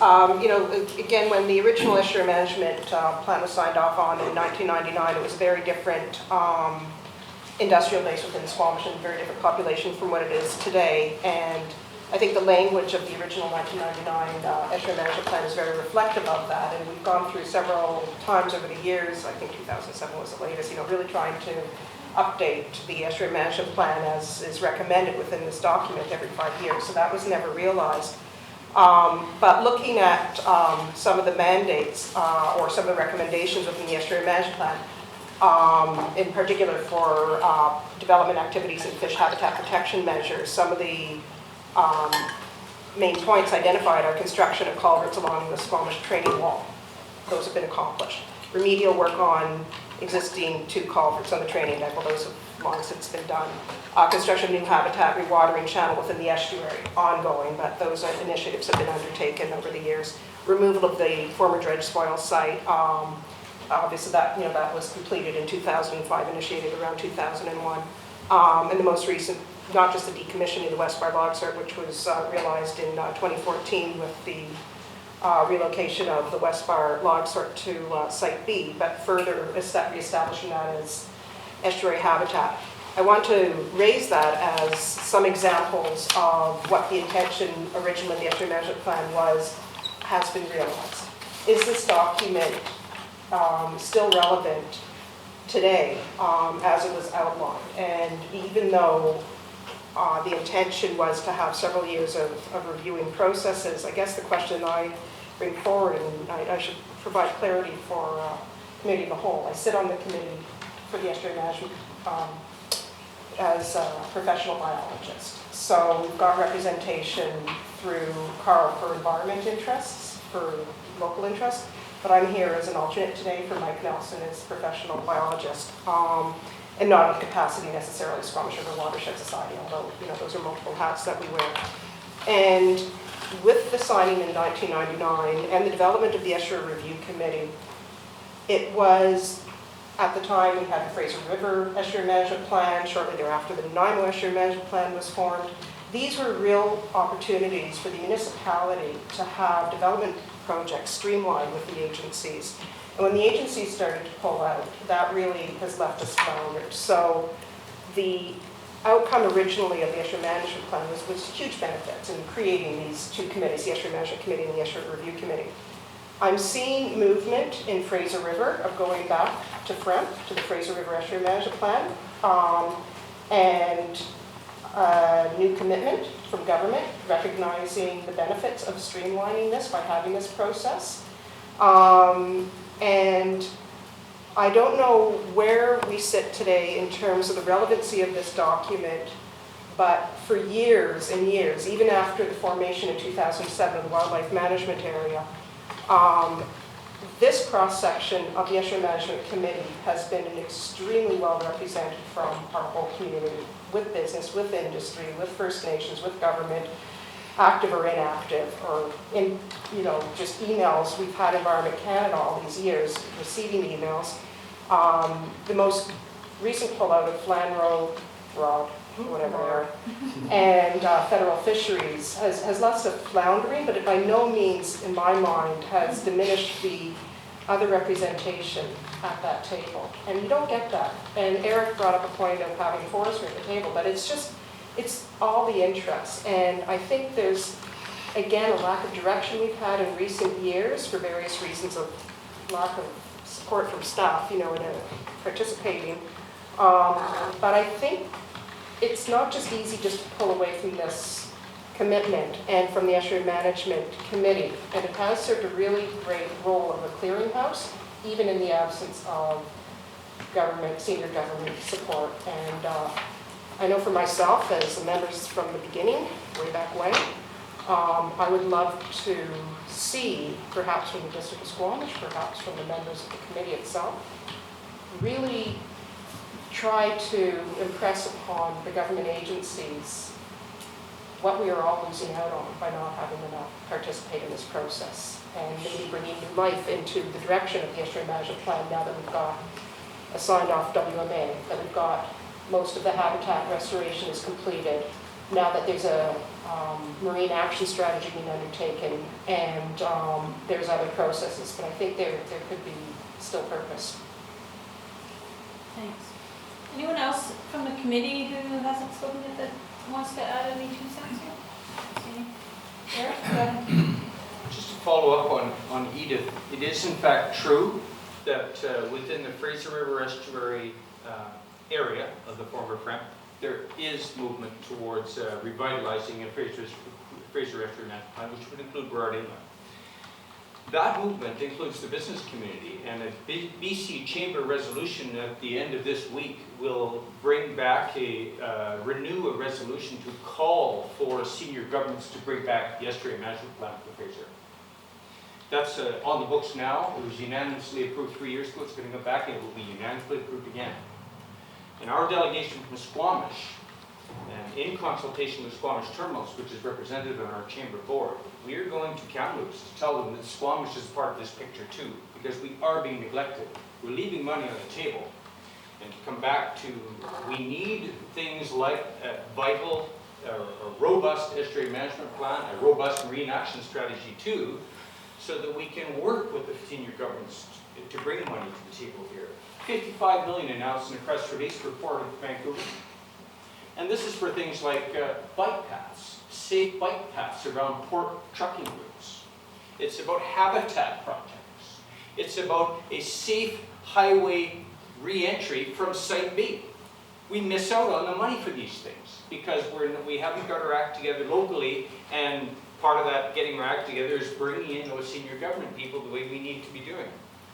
On the theme of funding, it may be a surprise to perhaps even staff people here today, but the District of Squamish spends more staff time and more money on the Smoke Bluffs Park Advisory Committee than it does on the Estuary Management Plan, and that's been the case for years. The Smoke Bluffs Park now has a management plan. The efforts to put together that management plan was a major staff time and investment. Yes, there were not consultants hired, but Matt Gunn was there for every month and more for at least a year. Elaine Nesby sits in those meetings monthly. That's way more staff resources than has been planned, and I'm not looking to Carolyn, I'm trying to support Carolyn. But we need to keep the context here of where resources go. Now, the District of Squamish, it really is commendable that you're making an investment within the Howe Sound Forum context in the Marine Reference Guide. But the Estuary Management Plan should be the model for what's going on in the Howe Sound Forum. And there's not very little awareness of what we've achieved here. The quality of the terms of reference that the Estuary Management Committee has today, it's lessons for those people in Howe Sound that are just getting started. But we're not recognizing this. But on the question of resources, it is a fact that you're putting more resources into Smoke Bluffs Climbing Park than into the estuary. That's a fact. Yeah, and the one difference is the Smoke Bluffs Park is a committee of the District of Squamish. The SEMC is not a district committee. It's an ad hoc committee of a whole bunch of other entities. So slightly different, but I hear your point. Anybody else want to add anything? Yeah, Chris. I just, first of all, I'm encouraged to hear that Front is great acronym. It is great. That's Front, not From. Is gaining some momentum or some desire for momentum. I hear you say that they're requesting action from the senior government. I don't know what the senior government has said, but that could. That will be very interesting for us to watch, I guess I should say. Who watches the province? The province response is key. Yeah. Absolutely. They're the sleeper. Absolutely.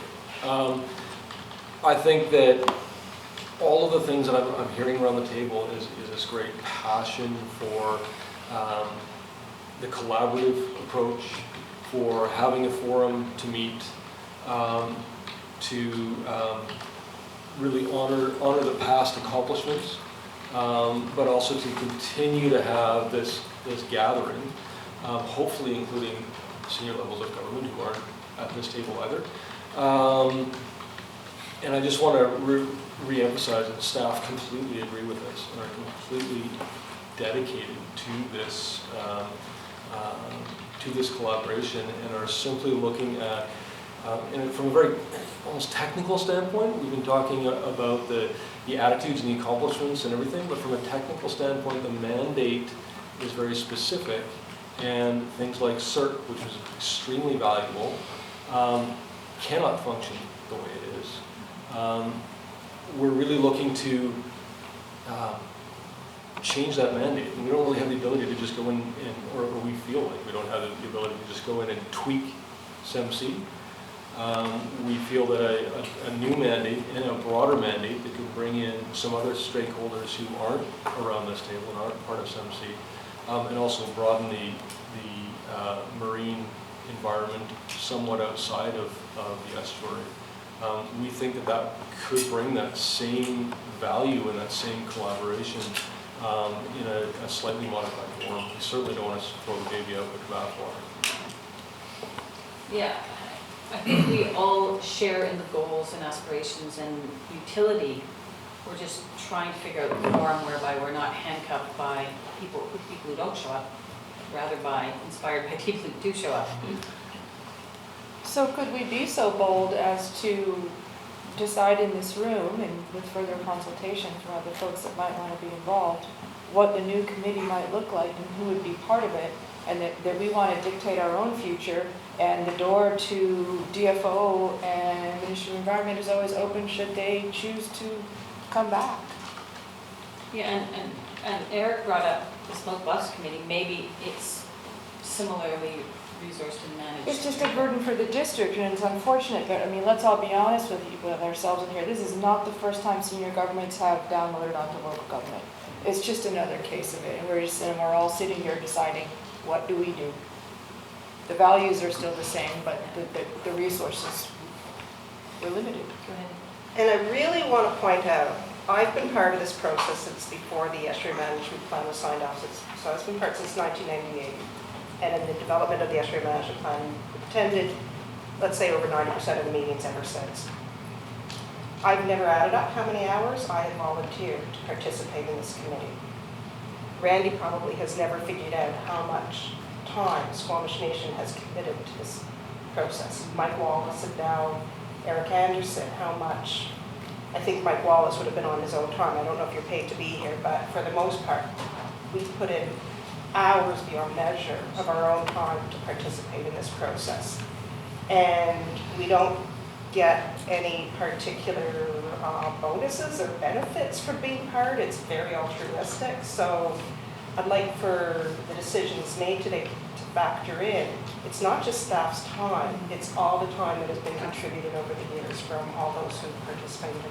The Environment Society, of course. Yeah, 100% respectful of that too. Yeah. Thanks everybody. I wanted to get council together, committee to get a good idea of some of the thoughts out there. I saw Ted's hand.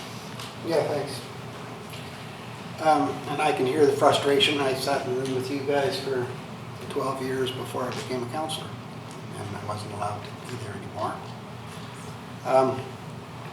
And it definitely, even back then, we were trying to review the documents back then. And I mean, I watched the federal and provincial guys slowly dwindle away and disappear from coming to the meetings. So to Chessie's point, they're not here. So I would accept that. And if something big happened, if we were planning a cruise ship terminal, they would be here. Or maybe not. Yeah, or maybe. But I would accept the fact that I wouldn't rely on them to review the document.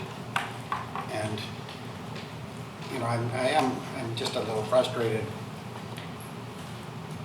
I think that there should be some criteria put around on what the review is going to do. And I'm just saying things that have been said before. And that the district should bite the bullet and do that review. I mean, when I heard Edith read off all those action items that were on the original plan and they're done, I mean, bravo. We better get another list because we need the next list to be going after.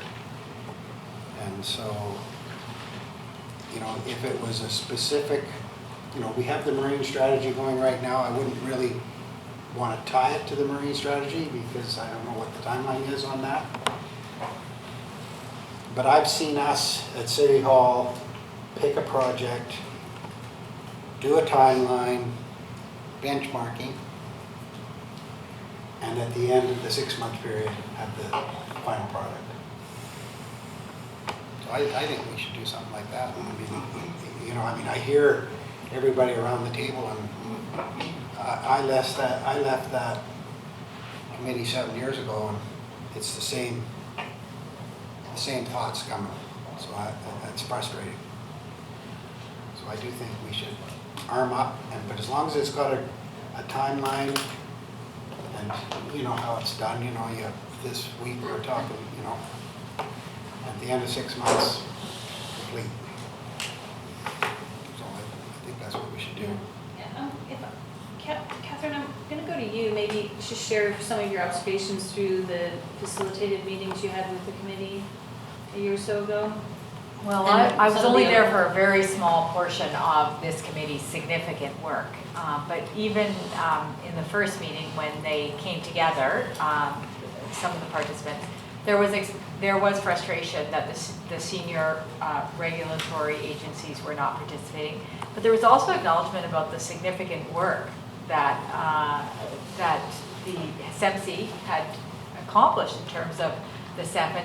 they actually they went through, the participating members, and looked at all the things and were able to say, there was a lot of accomplishment. If I had to say, in short, the takeaway, really when Caroline used the words crossroads, I think when you have an agency that has good people doing volunteer work with no power for decision making, no funding, and cross-jurisdictional issues becomes extremely difficult to get traction. And so I think and there were, some people who wanted to continue on with the discussions. Others felt frustration about that crossroads and used that language. I think that most would continue on if there was a structure in place in order for them to be effective. And particularly when you consider that a lot of these people are giving volunteer time to do that. There needs to be some kind of decision that allows them to be effective, and certainly with the hope that perhaps there will be one day, although I do facilitate a lot of meetings with senior and provincial levels of government, and I've heard this issue on a number of different levels about the lack of funding and commitment in different areas throughout the province. And there is the hope by many organizations that will change. But right now, priorities are in certain areas, and this doesn't seem to be one of the higher ones. I think if the decision makers can find some way to support the good work that people are doing, at the same time create a balance, because there is a balance here between the District of Squamish interests and the interests of many of the different Squamish Nation, industry, environmental groups. There's a balance required. And so that's essentially what I would say is that it's come to a place of that crossroads where it's coming to you as decision makers to decide how to move forward from your representing the District of Squamish. Thanks, Karen, then Doug, too.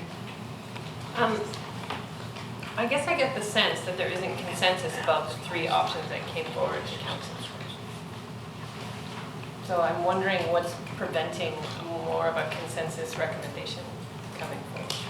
What were the major issues that were preventing the committee from saying, yep, that's our recommendation to council, this is the way we want to go forward? I'm going to layer on that, and it may be something the CAO wants to touch base on.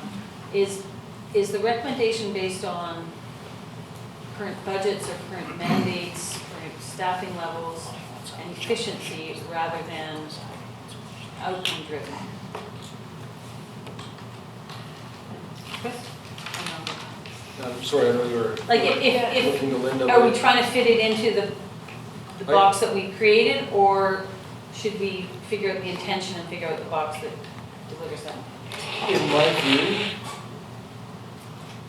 there will be a committee. I think there's consensus around the table, certainly among staff, that there will be a committee of some form that does really important things, and that staff will be putting time and effort to that, and that's an important part of our mandate. My frustration as a manager, as far as apportioning out time, staff time on different projects, is that it feels like this particular committee has been at a crossroads. And I have the same frustrations as everybody else, and everybody who's putting their volunteer time in, that some aspects are still working and the ability to come together, but other large aspects of what this is supposed to be are really spinning their wheels because of the technicalities of what the specific mandate is. And so if I'm putting staff time in, I want that to be as effective as possible, as we all do as we're all putting our time into this. And so it's not about, oh, we don't have enough hours. It's not about, we've brought that up a few times, and I think it's a little bit of a red herring. The MAST committee that we are recommending is a somewhat broader committee with a modified mandate that allows it to act without the senior levels of government, for example, wouldn't be less staff time. It's not about wanting to pull back staff time because we don't care. It's about, we want to put in effective staff time with an effective mandate, do all of these great things with, and more. We're asking to expand the group and expand the geographic boundaries. So we're just going to go quickly to Linda and then I'll go to Randy. Did you Can wanna my add question anything? also be addressed? Yes, sorry about that. Mayor Heinzman, I really don't have a lot more to add from Chris, other than just from a general point of view. I also believe that there is a bottleneck in the environment. That can be a different conversation generally about resourcing, but reiterating what Chris says, that this is not because the district wants to not work on it. It's, we just need a different model, and how can we do that effectively? Did you want to address Karen's?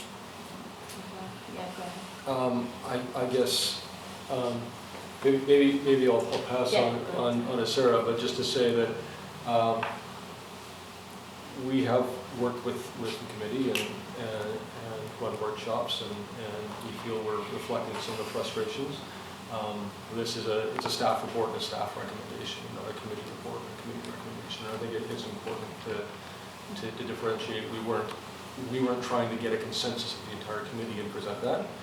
We were trying to present staff's view on the issue at hand and open up a workshop forum to allow everybody to come to. I just wanted to a couple of points. Firstly, to Councillor Elliott's point, in terms of observing the committee and its sort of function over the last while, given all these challenges that the committee has been faced with, a clear path forward hasn't been able to sort of arise out of that committee in terms of a consensus recommendation on a path forward.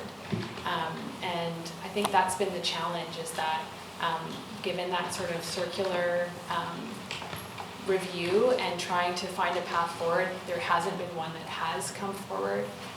Maybe it needs more time, maybe it needs more resources, but in terms of going forward, I think one of the critical considerations for the district as a participant within that process is, given the challenges and sort of the circular nature of the discussion and not being able to find a path forward, do we continue to go down that path, or do we try and bridge and create space for something new and alternative? And I don't think the intention through the MAST, the Marine Action Strategy work, has ever been to completely replace SEMP. It's actually a different thing.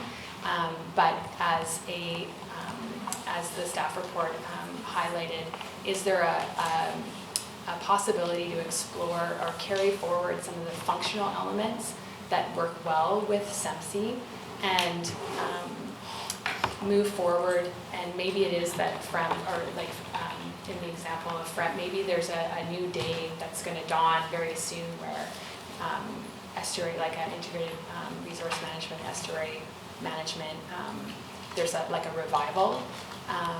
But in the meantime, do we want to go down a path, bridge, invite members of SEMC at the table and other partners and agencies that are maybe not at this, or that aren't at the SEMC table but are very much impacted and have interest in the marine area, the Health Authority, Squamish Harbor Authority, other stakeholders that haven't really been a part of it but are very much a part of kind of our work in marine area. Is there an opportunity to kind of bridge forward, explore something new?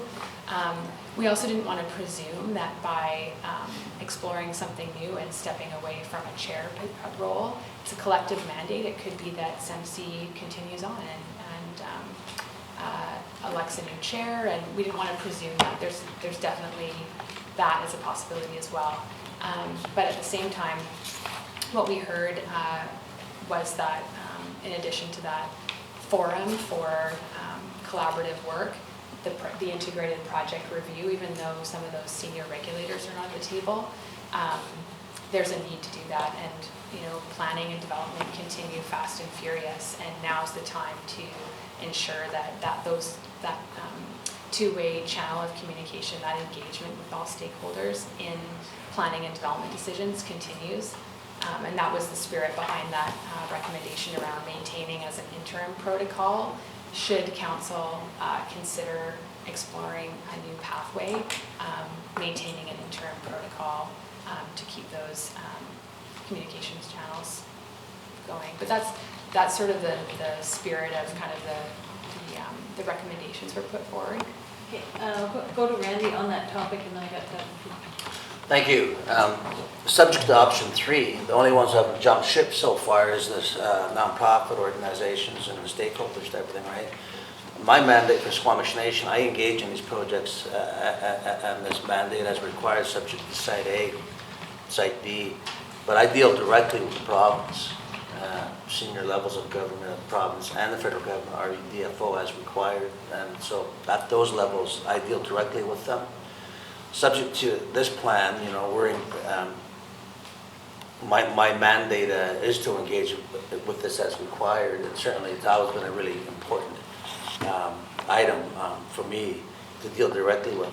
And I know that our past chief of council, the past one, they were telling me, advising me that they're going to create a chief and council estuary committee. I said, what does that mean? That sounds great. But now we have this new council in place, and this new council is, you know, talking to, well, Chris Lewis is the chair of our Squamish Nation Fisheries Chief and Council Committee, and they're talking about entertaining that again. What that means, I don't know, but certainly that'll become more clear when we get more information on it, because there's a lot of activity within Howe Sound in this area, and our council has asked me questions, and this is what's simple, it's this, and this is how we've been managing it. But subject to the federal provincial governments, I deal directly with them, with the ministers responsible and the subordinates of the bureaucracy and everything, right? Subject to this area. But, you know, we've been engaging as required, you know, through me on the Squamish Estuary Management Committee and the plan type of thing, right? So we're fully still on board and willing to engage to whatever it is going to be in the future. But anyway, with or without it, I still deal directly with the province and the feds with regards to our interest within this area, and we'll continue that with or without this process. Thanks, Randy. Al, if you're going to say something, you have to bring up a chair. I can stand You there. can stand at the podium too. Wherever you Yeah. want me to. Yeah, either one. I don't know if I want to go in a chair or. Yeah. Too much of a commitment as a chair. Yeah, because I don't want to be in that kind of a box. Anyways, thanks for allowing me to speak. As most of you know here, I'm the log sort operator that left the estuary to facilitate the plan. And we were the only active business that had to relocate in that plan to facilitate it. It indeed is Squamish Nation traditional territory, and there was a long process that we all went through. I started at it in the mid-'80s, but it was going on before that. And a lot of us at the table paid a pretty big price for that long process. The environmental opportunities that we could have realized much sooner were delayed while we went through that Squamish Estuary Management Plan. And investor confidence in our industry and where we were going in the industry was also paying a price. So I think our point here for me today that I heard was we really need a clear path forward. I think that's very important to all of us. I think it's important to both sides of this equation. I have a wheelbarrow file over at my office, and it's actually more than one wheelbarrow load, and that's from going through the estuary management plan process. And I'm a small business operator, hands-on, so there's a lot of sweat equity that I invested in, never mind multi-millions of dollars to give away our old facility and start over from scratch. And we did those under the assurances that we had a plan. And that plan was the Squamish Estuary Management Plan that embraced looking after our estuary as a priority, a process in a committee, and assurances for industry at Site B. So I think it's good that we're working on how do we make a clear path forward. It's disappointing that certain government agencies haven't been involved, but I think it's utmost important that we don't lose what we worked so hard as a group to find a solution to. Squamish Nation and First Nations people are the biggest single resource holder in our corridor right now, and that's going to continue to grow. They're also my landlord, and I also have a partnership business with some of their members. They've worked diligently and in good faith in this process with the Estuary Management Plan, and they've given up much, as Randall will allude to. Well, I don't think we can just disregard the plan. I don't think that's what's being suggested here at the table, but I think what we got to do is build a clear path forward. Thank you. Thanks, Alan, that's exactly what we're trying to do, for sure. Doug, and then Peter, and then Ted. Thank you.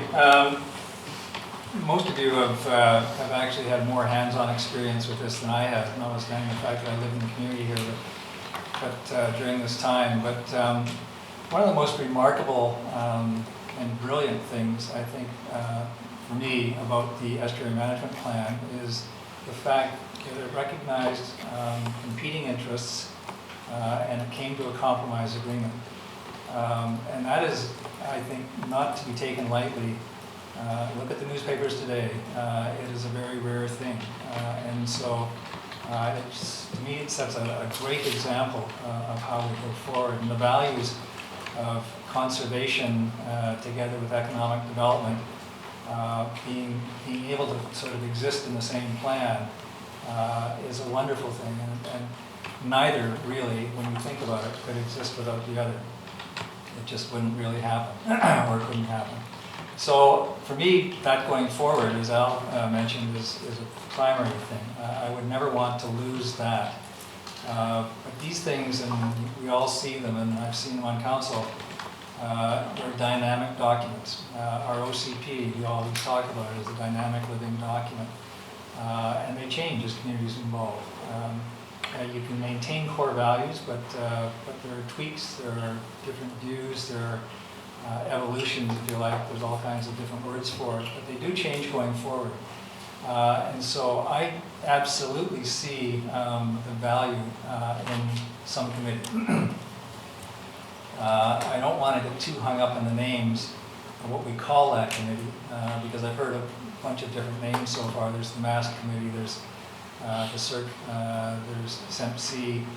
To me, it's kind of one goal, and that is a committee of interested stakeholders who want to be able to advocate for the values that the committee has, to review different projects and give their input to people who make decisions on them, and just generally to bring projects forward that might have slipped under the radar of decision-making bodies, whichever level of government it is. I'm quite happy to see this carry on without the senior levels of government. The reality, again, is that because of provincial and federal legislation, there are times when we have to refer things to them, and there are times when they will step in and make decisions regardless. But for the day-to-day stuff, the stuff that's really important to us, I'd be happy to carry on without them. We can invite them to have a seat at the table. We'll extend them that courtesy if they don't show up. I don't want to miss a step. I would just keep on going. And so the only addition I would make to the composition of the committee that's going forward is, and Sarah mentioned a few, and the other that has really struck me is the recreation. Which I don't think was represented before, but in some of the marine area strategy meetings that I've been to, it's certainly part of our local fabric now, where it perhaps wasn't before. And there may be other bodies.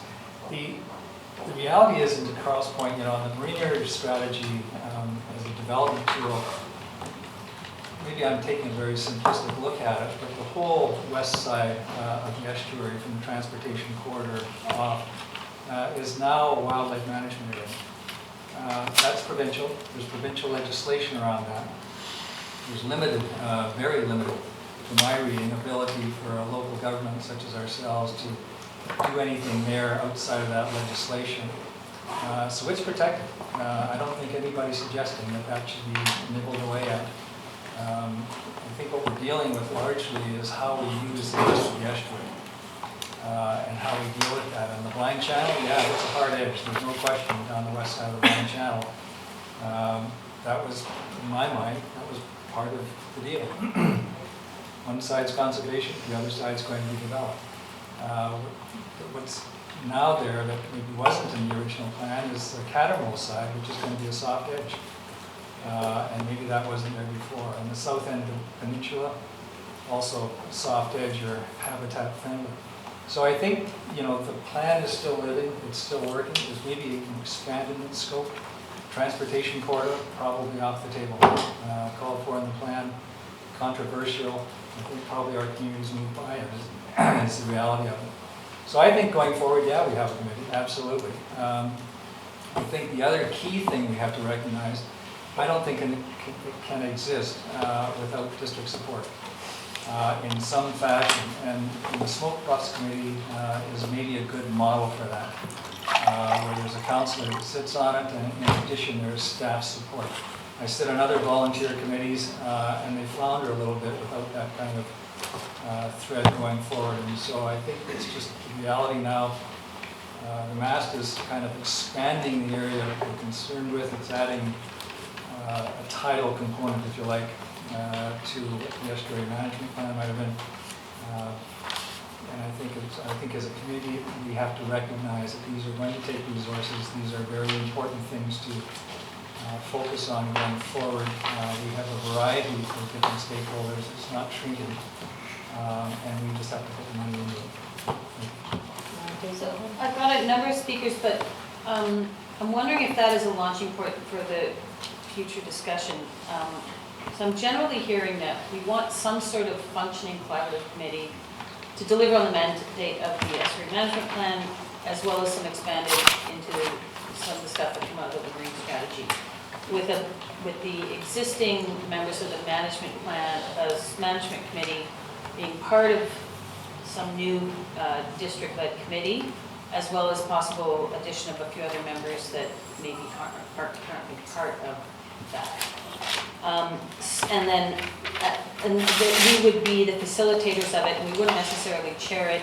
The committee would appoint a chair, but we would certainly be the conveners and the agenda drivers based on the committee's input. Is that, is that everyone sort of on the same page there, or not? Thanks, Eric. You're the other one. Peter. Yeah, I'll just be brief, but Doug touched on some of it. I know it's always a frustration, I think, because of the senior levels of government, the staffing, logistics issues. But I look around the table and see all the faces here that have historically stood up for the estuary and for the development of it and the nurturing of it and the governance of it. And I think status quo, it doesn't seem to be working as it is. But I don't think that stepping away from the plan is in the best interest of the work that's been done, nor does it honor it. Just talking about Sarah's comment, I think possibly putting it within MAST, or to Eric's comment about a committee such as what the Smoke Plus constituted. Either one, but I would want to see something work like that, where we still have a committee and we still have a presence in that committee. And I think it's heartening that Randall still has the ear of some of the senior levels of government, where if they won't attend the table, at least you can pass along some of the work that's being done and hopefully catch their ear and pull them in. Thank you. I think that's it. Yeah, thanks. Well, just a few minutes ago, I said I don't think it should be integrated into the marine strategy, but I've changed my mind. Partially because the marine strategy has planners and engineers, like I think you were talking about. And the Smoke Bluff Committee doesn't have enough horsepower for what needs to be done in the estuary right now. So I wouldn't favor something like the Smoke Bluff Committee. I think that if we tied it into the marine strategy, we could get the modified mandate that the estuary group needs out of that. That would be one of the action items, is to have that out of it. We'd have the benefit of all the players at the table right now in on the marine strategy, which I'm sure they are anyway. The interested stakeholders. I heard everybody wants a clear path forward. That's why I'm switched and thought, well, You know, if you watched what we did at the OCP, we had a lot of staff working on that. That came out like a pretty good document. I think that's the kind of horsepower we need in behind it. And, you know, then again, you know, the province, you know, I'm with everybody, we don't need the province here. But I think, you know, I think of the estuary group and their concerns, you know, and I think of the dogs running in the estuary right now. And I think we get those complaints to City Hall.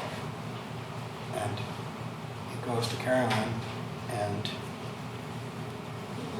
you know, like sometimes we don't have the horsepower to deal with it. But I mean, if it came to this group, I mean, you guys might be able to think up some better ideas and assist us.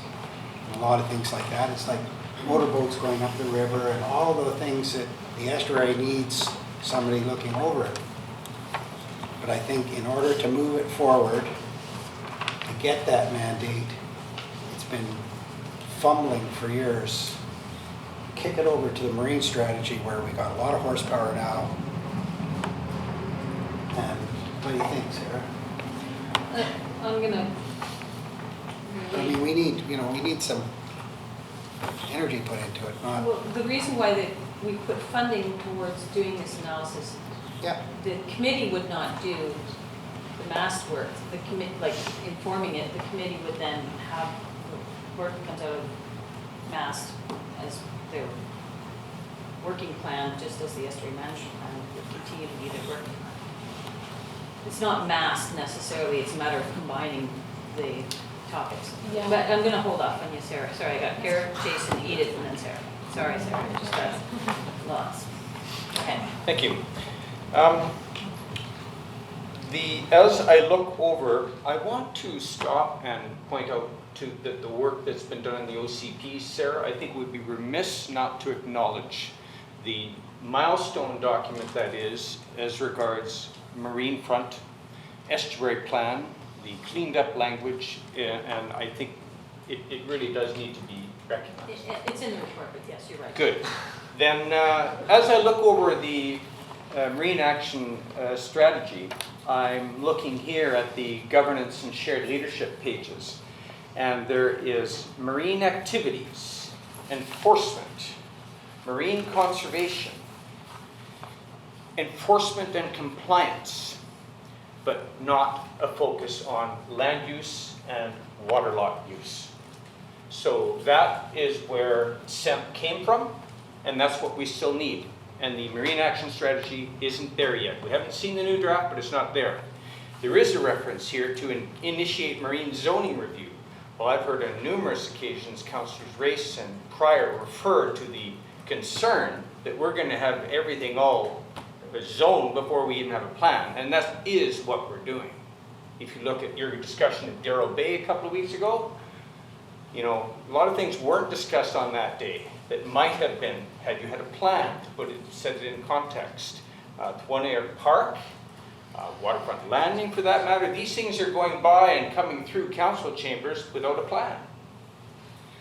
On the other thing that that we're looking for in a marine action strategy, that is in SEMP, and I agree with Edith that the language of SEMP reflects its time. And at that time, there was no idea to put 6,500 people on the Squamish Oceanfront Peninsula, among other things. But in Alan Barr's wheelbarrow, 2 wheelbarrows, because I was at those meetings in the early 80s with Carl's father, and there was a lot of discussion about interface issues. It's not explicit as it should be in the estuary plan, but it was discussed. And this is an ongoing concern that we're looking to have looked after as it should be, as it is expected to be through the SEMC and Forum and the Estuary Management Plan. I don't see an emphasis here that is comforting. In mass, you're talking about. That's correct. In the other thing that we must contrast the Estuary Management Committee, it includes federal and provincial government representatives for a good reason, is because the SEMP is more than a community plan. It involves protection of regional, provincial, Western Canada, Pacific flyway resources. And these are the responsibility of outside agencies, and they involve outside stakeholders. It's not so long ago, in 2015, where the Forestry Association and Squamish Terminals had to muster the Minister of Forests to write the District of Squamish a letter reminding you that this estuary management plan involves outside stakeholders and their interests. So it is for that reason that we, to be comfortable going forward, we need them at the table and what they represent. Need who at the table? Who's that? The feds and the province. And they are there, you know, Ellen's point, they play multiple roles. The Harbor Authority is an agency of DFO. So, just to wrap up, we need to roll up our sleeves. So that's why I'm suggesting none of your three options give me comfort today. We need to do more work. The SEMC committee needs to be given a chance to go to work. Even if it's just a subcommittee, which in the SEMC terms of reference, it spells it out. If you got things to do, set up a subcommittee. It's in there. You don't need to throw that away. Utilize it. One of the things that was discussed at the last meeting, which didn't have a quorum, was a two-tier structure, whereby Squamish Nation, provincial government, and federal government would be on a governing council with the district and whoever else wants to be there. And working under them would be a working group for the people with the passion, with the knowledge, and we all have multiple hats, recreation, conservation, industry, what have you, to bring to the table and get to work. So there's other aspects that are not reflected in those options 1, 2, and 3. One of them is the distinction between chairing and administration. Catherine Rockendale has pointed out in her observations elsewhere that there is money out there. And the House On Forum is not having any difficulty trying to find money. At the last meeting, I had people come up to me, how much money do you need to keep the Clean Air Society going? So I think that we need to take a pause and look at an option 4 that gives the opportunity for the Estuary Management Committee to meet and to give us a chance to show us what we can offer, because these are detailed things, complicated things, and that need that kind of a calm workshop, roll up your sleeve meeting. Thank you. Thanks, Eric. To clarify, I don't think Councillor Race and what I elaborated on was 3. It was option X, which right. we haven't come to. Okay. Trying to form the basis of it. So I actually think you're more aligned with what the general tone, I think, is where the group is going. I have Jason, and then Edith, and then Ted. Yeah, I kind of in the same vein as Councillor Race. I don't think that we should be waiting for province and federal government. I think, generally speaking, the trend has been to, they will get involved here and there when they feel it's appropriate. But as far as long-term commitments, I very much doubt, even with change in government and party and all that, that's going to change at all. So the good news is that we have already this huge wealth of local knowledge and expertise and passion in the issue. So I think that I would like to see us as a district put more district resources into that, and I would very much be in favor of some sort of something based on the Smoke Bluffs Committee, where the district is convening and sort of administering, but it's being led by the broader committee, which is already there. And I think, though, we as a district, we have to be prepared to put money into that, and I would be prepared as an individual councillor to entertain, I guess future councils or whatever in a future budget year, like an actual budget ask around a full-time dedicated staff resource person. I mean, in my view, the amount of work that is done and the different ways that it touches on economic development and environmental protection is just key, and I think we could justify a position in that case. And I also think that in spite of the fact that we have less financial resources than the province or the feds, we're actually better placed to be able to implement and negotiate special opportunities through our land use decisions and rezoning powers to get special funding resources for compensation or enhancement, as well as protecting areas. So that's the direction that I'm thinking, and I think it's just time for us as a district to help out and really put some skin in the game financially. A couple of things, again, I'll try not to be too repetitive, but building on what Chess was saying, if we could be so bold as to set up a new committee, again, just going back to the basics, I think this document is dated. I don't feel comfortable in a management committee trying to carry this on in the language it was written. I really think this has played its role. In 2007, the Wildlife Management Area was approved and signed off on, and from that point, the province has dwindled and lost interest. Since 2013, federal fisheries has dropped off and lost interest. However, as I've mentioned, this committee continues to have support from industry, from those remaining government agencies, the district, and the local interests. And it's provided an invaluable role as a clearinghouse for development. And Eric hit the nail on the head. This isn't part of the Marine Action Strategy, that's a strategy.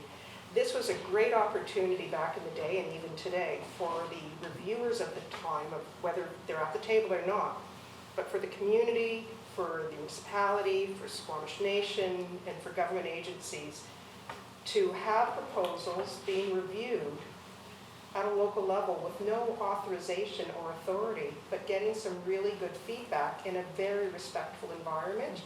We're at the table, we all respect one another, we all have our opportunity to say, and as a result, going back to the proponent, they can really build on the comments generated at that committee and probably put a much better proposal forward. So again, I'm supportive of the committee. I don't know if I really support the committee continuing to represent the management plan as it's written. This has to be readdressed.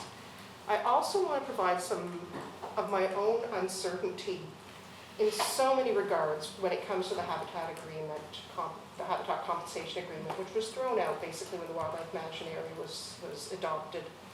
And there's a lot of assumptions that have been made on the Malcolm Blind Channel. That's the first I ever heard about, the hard armoring on the west side, or the east side of the Malcolm Blind Channel, leaving Catamount Slough.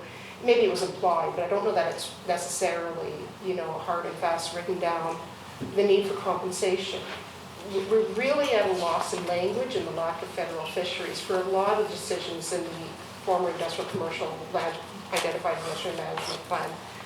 And hopefully the marine area strategy addresses and encompasses some of that, whether it's too late with some of the zoning or some of the decisions that are being made. This document hasn't played a role in those decisions. It's outdated. It's not providing that guiding structure. It played a role, and maybe it's time to put it to rest and resurrect a new committee and a new structure. Sarah, Ted, Jesse, and just cognizant of time, we need to wrap this up. I know the director here would like to speak, so I'm going to give you the opportunity to speak first, right? Thank you. Sarah, let me chill.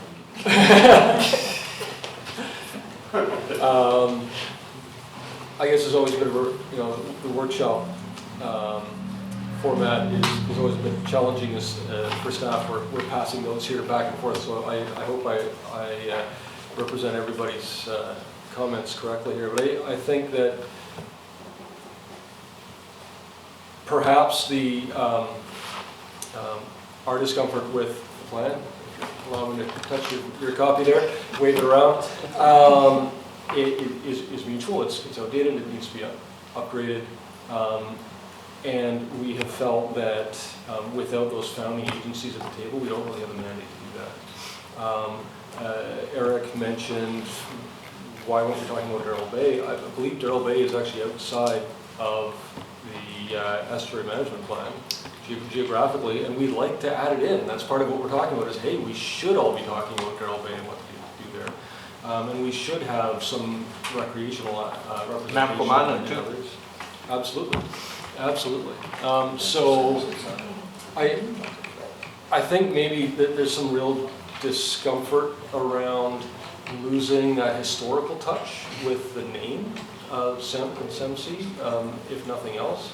But also perhaps, as we don't know what's going to happen with FREMP, we don't know what will happen with future future governments, perhaps becoming an outgrowth instead of a replacement. It's a simpler thing maybe to create a new committee that has a new name and a new mandate and membership, but does a lot of the same things.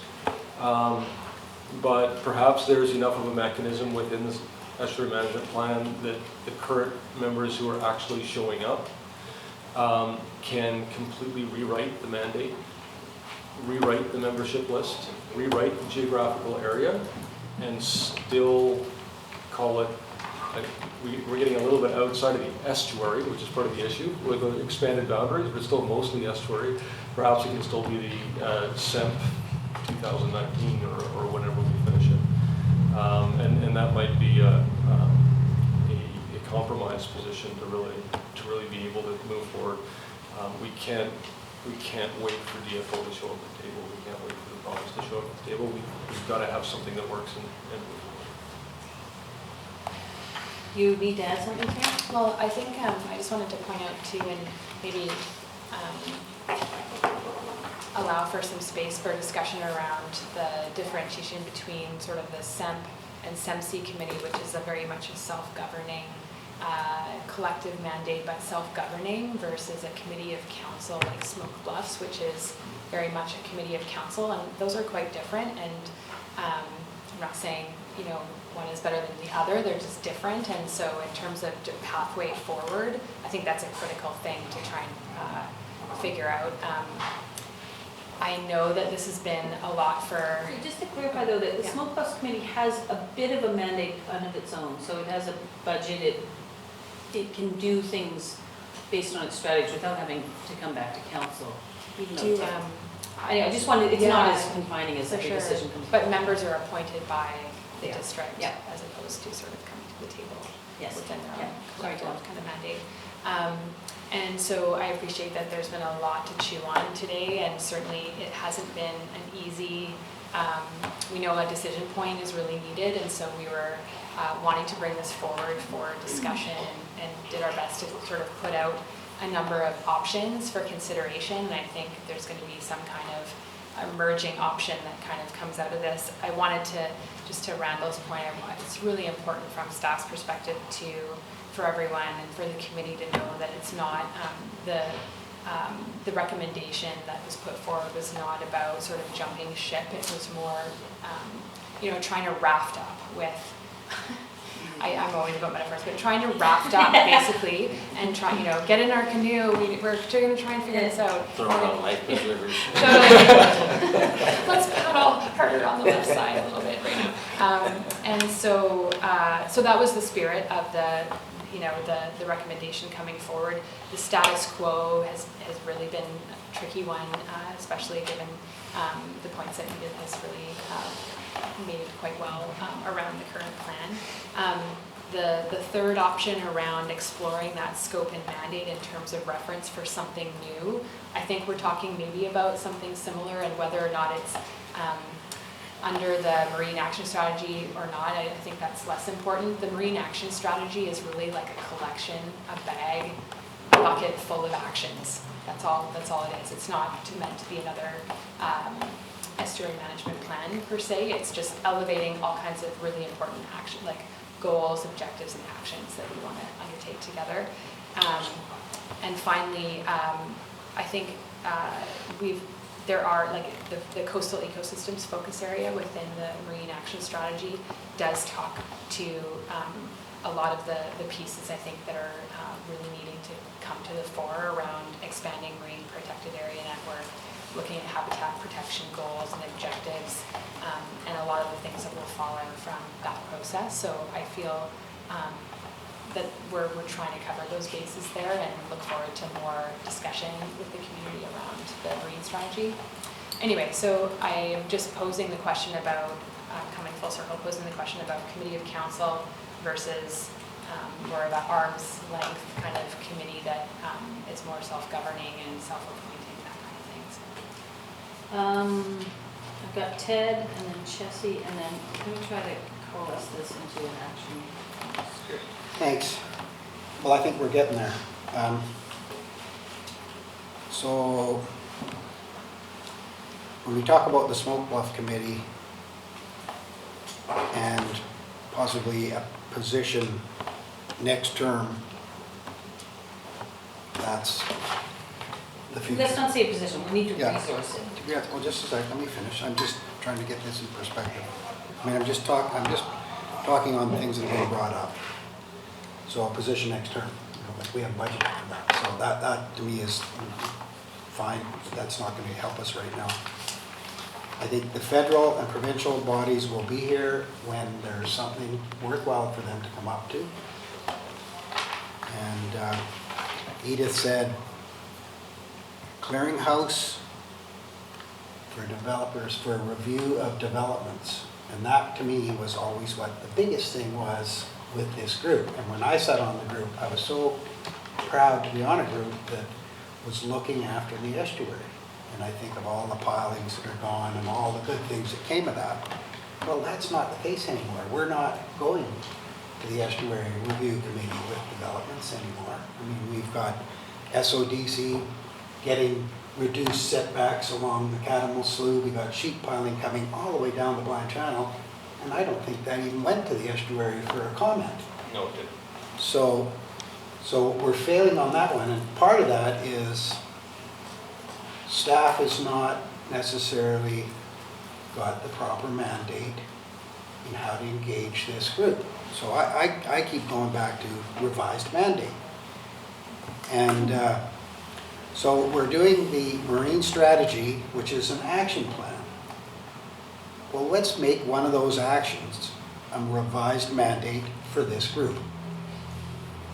Also expanding the boundaries to get all those things that we want in there, which I hope staff is doing. You know, and I think of the 2000 plan and all the things that are in the 2000 plan that are still pertinent today, and it's actually our guiding document today, the 2000 plan. We haven't really done a lot of changes.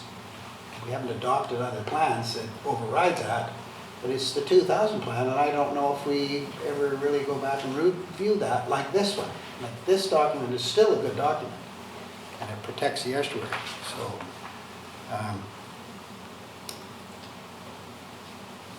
So the interface, policies, planning, but anyway, I think because we've got the horsepower at the marine strategy, that's where our horsepower is. That's where we've got all our brooks and ponds and blah, blah, blah. As opposed to setting up another committee to try and do this, we should try and take advantage of that one right now while it's moving and see if we can get the revised mandate for this committee to work on. And at least that's a step forward. And then the next council, maybe there'll be someone and some budget for it, but Maybe through the CAO, would that not completely change the scope of the marine action strategy? I mean, not to say it's not worthwhile, and I think we all want to, but isn't it a complete scope change? The short answer, Mayor Husband, is yeah. it's an action. I mean, it's certainly, one of the actions could be modernize the Squamish history net. Could certainly be that. Mandate. I'm not going to go to you, Sarah, and you got to finish up, Chelsea? I'll be fast. I agree with Edith and Chris that, and Eric as well, that document is 20 years old. Look at all the effort that the district has put into a new OCP. You wouldn't continue to use a 20-year-old document to tell you how you should manage a resource or development for the next 10, 15, 20 years. We can't keep cherry picking elements of that 1999 plan. Oh, everything east of the transportation corridor is a free-for-all development. You know, the assumptions under which that agreement was made are completely gone. Industry is not there to the extent that it was. Eric, we never planned that document never planned on having 6,000 residential and commercial spaces. So, I really support something like the Estuary Management Committee remaining, possibly chaired by a third party, I don't know, resourced by the district, and all of us working with the district to try to find more money to resource this. As Eric has said, there's probably some grant money out there for us to do this. And we update that plan, and that goes into the mass. I don't see the role of this SEMC committee or whatever it would be called and MAST as coming together. I don't. I see the MAST as it's got some good elements in it, but I see it as more of almost a development planning document for marine areas and estuary areas. I don't think that meshes with what a SEMC might do. I don't think it brings in enough stakeholders. In and of itself, no, What's the timeline? but as a shared shared mandate. So, thank you. Lots to digest there. What I'm hearing is none of the three really, I think, meet the intention of what the group has said. A few common themes: that the SEMP was a valuable document, lots been done, but needs to be modernized and brought into today's context. We want to make sure that the values of the estuary aren't lost in whatever process is moved forward. We want to make sure there's security and of all the different groups, whether it be forestry, industry, environment, recreation, are considered as we move forward. I think people maybe a bit of a lightning rod was under the Marine Action Strategy, and I agree that this committee isn't necessarily nested under this, because it sounds like you're sort of getting rid of the estuary management thing, but I think, and I'm looking for nods of the head, some sort of collaborative committee, likely under the district banner, just because we should champion it and just be the conveners of it, with a clear mandate, and that can be written in the terms of reference for the committee. A working group, call it a working group. And I think it's a bit of an organic evolutionary process. It may be there's a subcommittee that is a bit of a clearinghouse for developments, and one that focuses in on different, review of the estuary management plan. But something, invite the other orders of government to be at least ad hoc on the committee, so that they have a seat, but if they're not going to show up, maybe they don't count for quorum, but make sure they're included in it, and they'll show up when it's important to them, as Ted outlined. And I'm not sure, I guess is that enough direction for staff to come back with a bit of a revised thing? And I think maybe bring this back to the SEMP working group and have a go around with them to codify some of that Can we language. get a timeline in there too? With the timeline? Well, the idea is to get this done relatively quickly, yeah. Is that enough direction, Chris, Caroline? Yeah, I'm just looking at that middle recommendation, just the top part of it, which has the District of Squamish redirect remaining carryover budget allocated for SEMP review towards engagement activities with SEMC to explore, you could add with SEMC to explore a scope and mandate for a collaborative cross-sector intergovernmental marine coordinating body or working group, and then take all the stuff out that's related to marine action strategy, so strike all that piece out. Well, there may be pieces of the action strategy that becomes the mandate of this too. I just don't think it should nest under it. I think that's what Jenna. Fair enough, yeah. I think really what it should have said is as reference to the marine action strategy. instead of under, After, yeah. Is that, we're not going to make a decision today on exactly what that looks like, but are we getting close? And is that something that the SEMC could deliberate on, staff bring back sort of some bones of what it might look like? And council, is that something that everyone's comfortable with? It's a general next step? Yes, no? Everyone nodded except Karen, I'm not sure. Chris? I think what we're asking for is a motion to just clarify that we can use the existing budget that was specifically for SEMP review, to broaden that scope a little bit, to look at that SEMC mandate and work directly with SEMC on some workshopping with them on what that would look like. And then the next step as part of the new group would be review of the SEMP. I don't want to lose fact that we need to, it can be very clear that that document needs to be modernized into the. Doug. So are we talking then about, you're looking for resolution, the second and the third paragraph?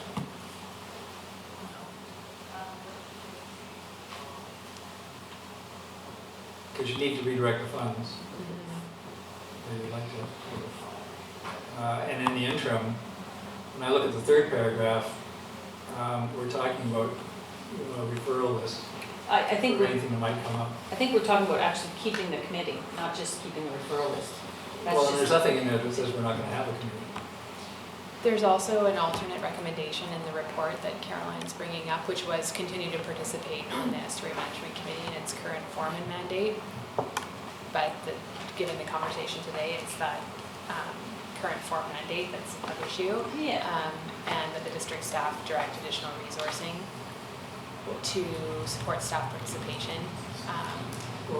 I think we're getting overly semantic about Yeah. this. So we want to continue with a working committee that is focused in on the estuary and the management of the estuary.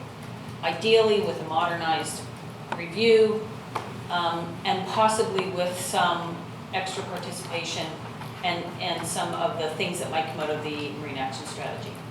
In the meantime, the Estuary Management Committee is there, work with them to help make this, the next transition into something come forward. So we're not saying we're not participating, we're saying, yes, we're gonna take a leadership role in getting us to the next step. And we had a really good discussion today about what that next step might be. So I think we're getting too bogged down in the semantics of the motion rather than the intention of the motion. Karen?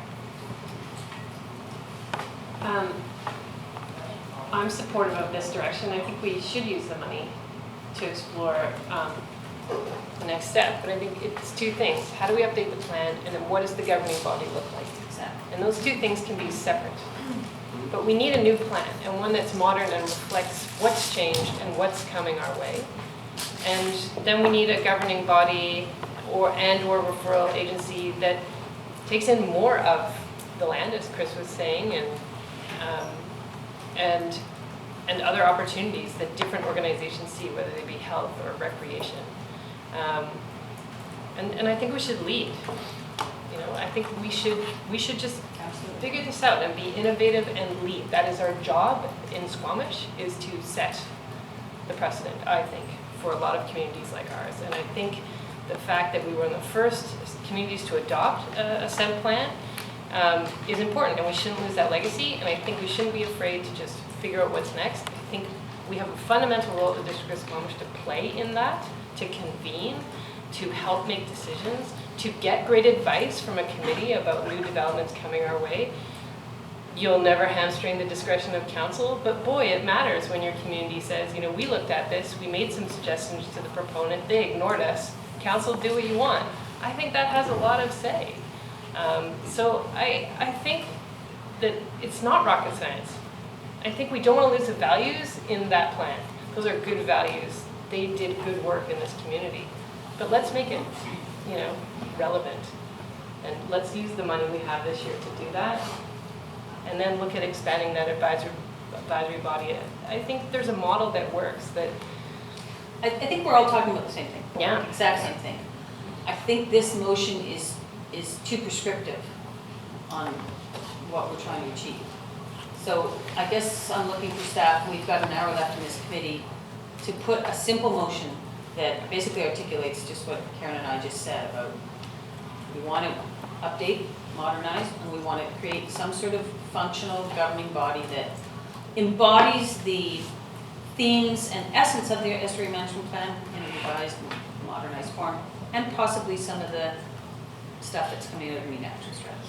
Simple, and if we need funds to do that, we need a motion just clarifying where those funds come from. So couldn't we just use the second one and say that the District of Squamish redirect remaining carryover 2018 budget allocated for SEMP review towards engagement activities to explore how we update the Squamish Estuary Management Plan and explore a mandate for a collaborative. Yeah, perfect, simple. I was going to ask staff to do that. So we do it all in that middle one and go from there. And then we're not predetermining an outcome at all, but we've given a clear direction. I think some of the challenge of what was brought forward is it sounded like the Marine Act, and I heard the reactions from the committee members. It sounded like the Marine Action Strategy was replacing SEMP, and that's not the intention at all. Marine Action Strategy, though, is where we have a lot of horsepower right now. And I think that we should take advantage of that to get some work done that needs to be done for this group. It's part of what's going on there, for sure. That's my motion. The motion is there, and then that SEMP-C continue until such time as we have an alternative in front of us. Sound good? With the district as chair? Well, we don't have to be the chair if someone else will sit, but we No, no, will no. be. For the purposes of this motion, because the first part of that says that the district is no longer the chair, so. No, we're not doing that one. Well, and No, I no, think I we're know, I getting- know. But we are the conveners, we are the leaders, we are gonna lead the charge on this, we're gonna make it happen, and we're gonna fund it so that we can do that. Linda? At risk of repeating you, Mayor Heinzman, I think in the absence of a motion, status quo will continue until Correct. such a time as they come back. So we don't need extra motions outside of the middle one that Councillor Elliott forward. So it's, yes, take the funding, figure out how we bring back review and formulate a new governance body that meets the mandate and goals of both SEMP in its new form and possibly how MAST might be integrated into that. Sound all right? Eric, you got it? I think the only thing I was nervous about, Mayor Heisman, was to maintain two-way communication channel. I think that's a rather weak vision, but what I understand. No, that's is not, that- I'm taking that out. That's not there. So I've 3 deleted years the first ago, and third one. Squamish Terminals and the Forest Industry Companies paid a lot of money for a legal opinion about SEMP. And what that legal firm told us was that you have no legal status as a land use plan because that's the district's prerogative. But where the legal status is your review protocol. And that has two elements. One is CERC, and the lawyer just throws up his hands and says, well, it looks like the feds in the province have walked away from that one, but you still have SEMP-C. That is the legal status it always was. So I'm not- provided it exists, and we're not, it's not two-way, SEMP-C we is, need a review, a Eric? formal review process. yes, that's what we've asked staff to do. Okay. All right, I'm gonna call the question on the motion. All those in favor? No. Oh, I thought it was. No movers. No, Karen I moved moved it. it. Do I have a second? All those in favor? Opposed? Motion carries. Thank you very much, everyone. That was really helpful. We're gonna call a 5-minute recess. We're back in our committee. We're in our committee of the whole meeting of May 22nd, and we are on item 4.2, community amending contribution policy. Gary. Thank you, Mayor and Council. The hope today is that we can make a decision on a community amenity contribution policy, which are an odd non-legislated portion of work that we do, non-statutory, negotiated with developers. We've been operating on an interim targets and policies and allocations document since 2015. You saw a draft in October. Council made some changes at that point. We made some further changes when Council last saw it in February. In the interim, I've been back to the development community. So in February, the policy was that smaller rezonings less than 50 units would provide cash in lieu. The larger developments above that would be expected to either provide cash in lieu or physically construct affordable housing units. The rationale for that is outlined in the staff report, and that fundamentally hasn't changed. That's still the sort of general intent of the policy. Overall, the policy is essentially looking to assist the district in cash contributions for critical amenities or through affordable housing contributions.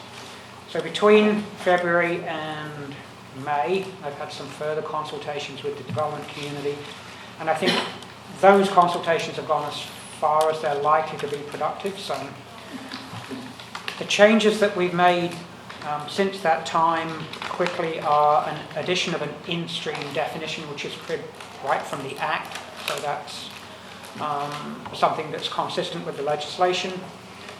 In the table, the single detached lot amount was increased from the previous 15,000 to 20,000.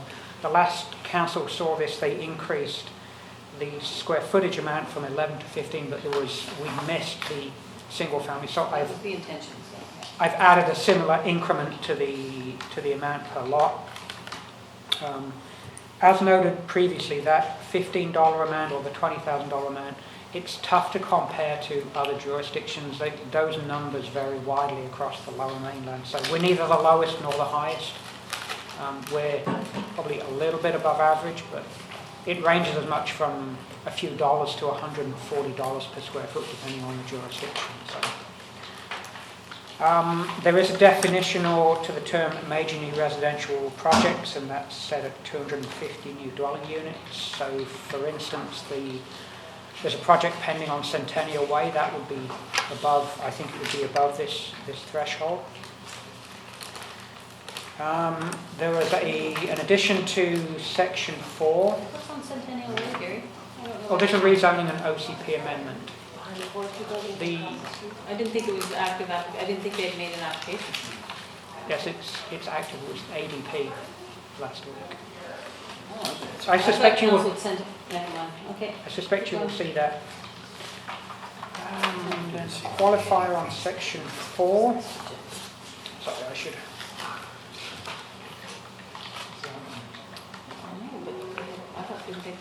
Yes, there was a concern amongst the development community that this would, it was a bit vague, so this provision is intended to cover extraordinary circumstances, so that if there's something that's particularly related to a specific development, so if there's a high-rise development that we have to buy new firefighting equipment, we're expecting that the amenity contribution should cover their proportionate response to that issue. So if there's something directly related to the project and not development cost charge covered, anything like that.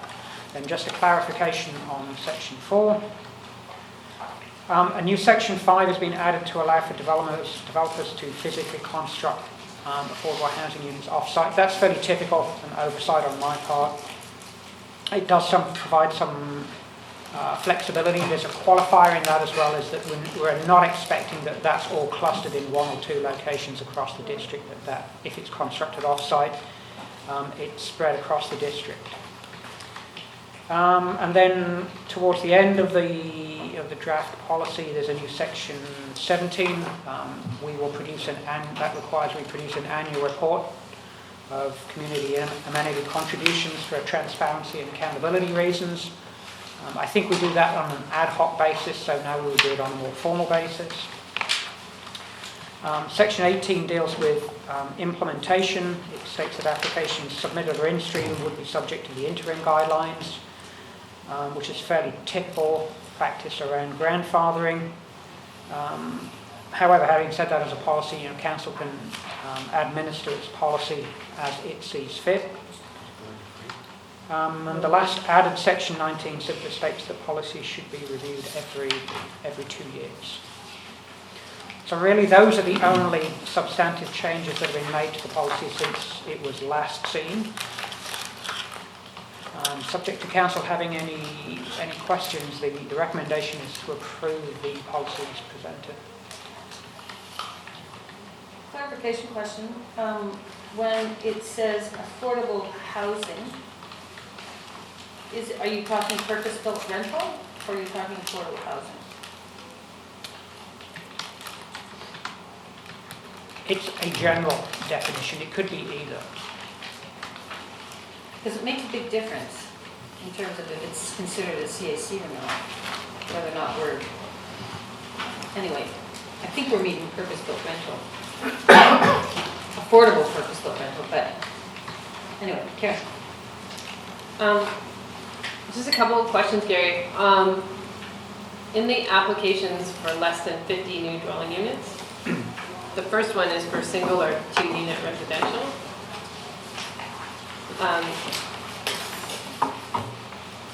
And then in the second, the and part, they can provide active transportation or park amenities. But then the or says a cash in lieu equivalent of $1 per square foot of multifamily residential.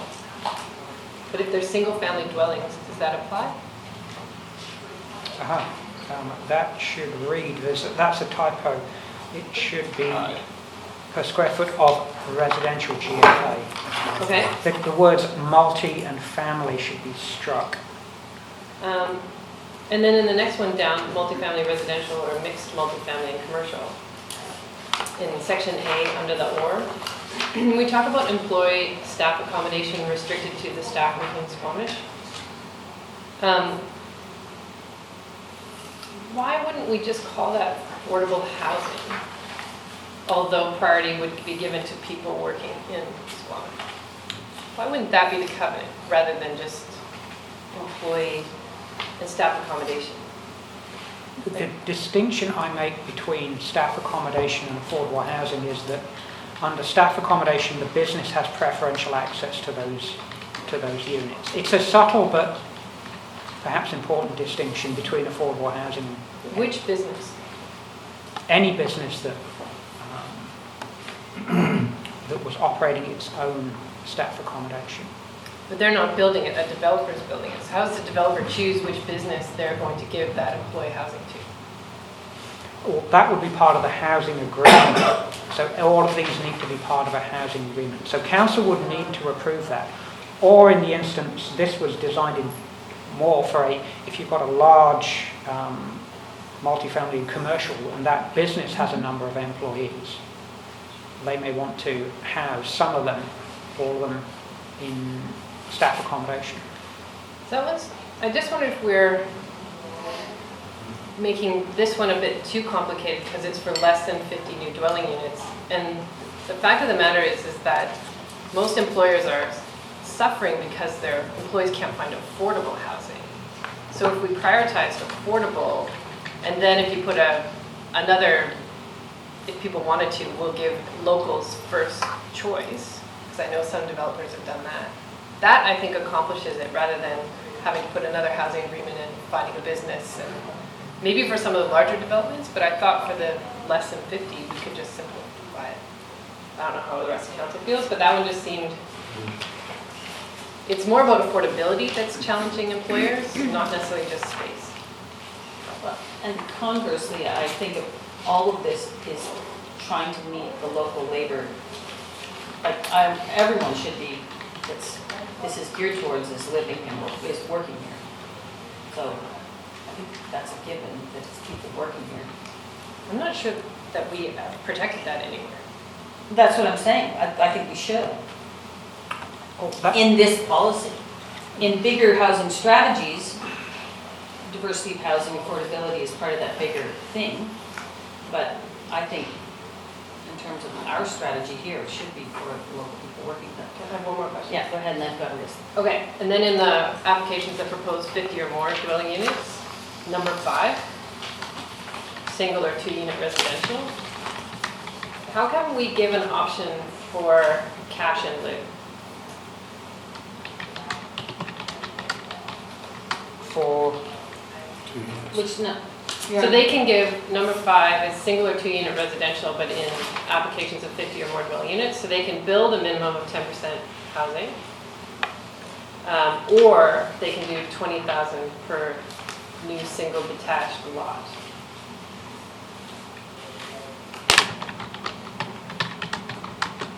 flexibility, quite frankly. But do we have a preference?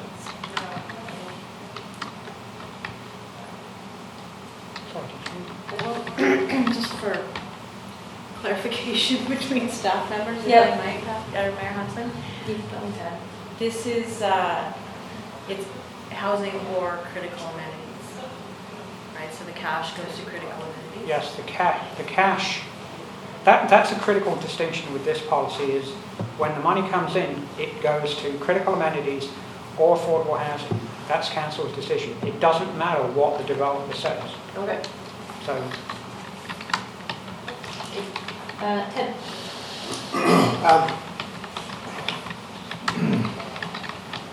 When we're really upzoning the property, I need to know that we can have some flexibility in our community amenity policy. I don't like it when you go 20,000 a unit. A guy buys a piece of property, maybe he can get 6 units on. We rezone it, he can get 60 units on it. And we don't have an opportunity to get more out of that. And I know it's kind of and where I go to is, when the guy was building the towers, over on, planning the towers on the mill site over there, last year ago, he said, I don't understand you guys, he says. When you add density, that's when you get your money, he said. And he was going for 12 stories over there, you guys remember. And he just said, $1 million a floor. Just go for $1 million for every extra floor. That's added onto your regular policy. So I start looking at the numbers on the rezoning stuff and, calculating in my mind what developers are making, which is probably, within 20%. And I think some of the developments going on right now are just killing it, and we're not getting our share of it. We're not getting a swimming pool, we're not getting into City Hall, and we're just not getting our share. And I phoned Vancouver, but I never got through to the planner down there. And then I thought I was going to do it yesterday, but it was a long weekend. So I just, and I don't want to talk about anything specific, but where we take a height in a lot that's 4 stories and we give them 8 stories, somebody's making a lot of money, and we're not getting a cut of that. So I'd love to You see want to some speak kind to of the option. density bonus piece, and the other piece I think Ted brought up is, it makes a difference if a land is zoned resource and you go to multifamily than if the land is zoned residential and you go to multifamily residential. There's a different exponential lift, if you want to call it that. Yeah, and there's sort of a couple of ways to approach this policy. This has been done very simply. It's trying to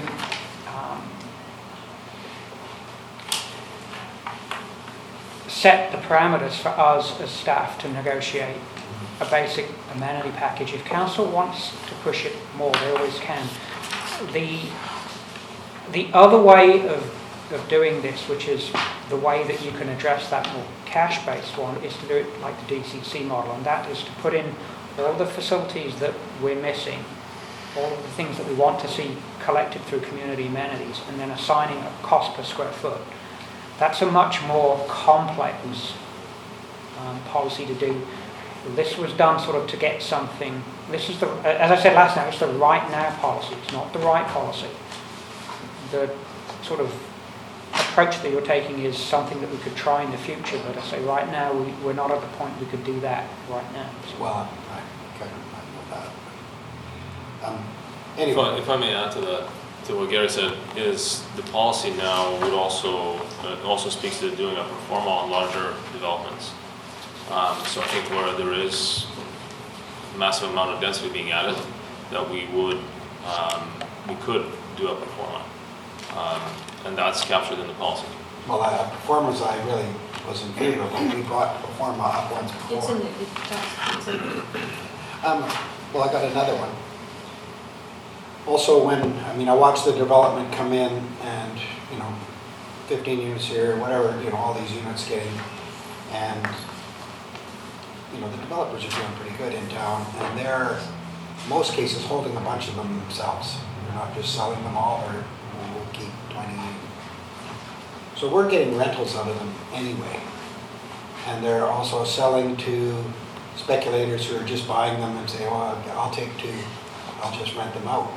So we give them credit for giving us a percentage of rentals. I don't think we should do that anymore, because a percentage of them are going to be rentals no matter what happens. We shouldn't get credit for that. So I think that's a conversation council has to have, because they maintain ownership. They're still getting revenue. And so I equate it differently than what the policy would. I think that's what Councilor Kelly's going. The policy speaks about a lower target for those rental units, but the benefit to us is that they're being secured in perpetuity as rentals, so that the investor or the property owner can sell them off as individual units. But it doesn't give you any credit, it's a lesser target towards those. And it doesn't necessarily mean affordable rentals either. Well, it requires for a certain percentage of affordable. Yeah, those ones are different. Yes, and then the OCP speaks about having purpose-built just market rental, but that's outside of this policy. But that goes on forever? Yeah. For forever rentals? In perpetuity, yes. And that also would be secured with a housing agreement. And how do you police that in 20 years? Well, you require annual reporting, and then in some cases, these housing agreements currently are being negotiated, but what we're asking for is that either you don't stratify them, those units, or that those units stay in single ownership, or that they're distributed, into 10 blocks under one ownership, so that you can't individually sell them off. Yeah. I understand. Doug and Jason. Thank you. So, a couple of questions, some of the same points that Karen had. And when I look at the single or 2-unit residential for 50 or more dwelling units, and we have the option 20,000 per single detached lot, or 10% of the principal units to be provided as affordable housing. And I wondered, and so that's single or 2 units, so it's single family or duplex. And the reality, I think, is that they're rarely affordable. It's almost an oxymoron. So why bother having the option for affordable housing for whether it's under or over 50? It's pure cash.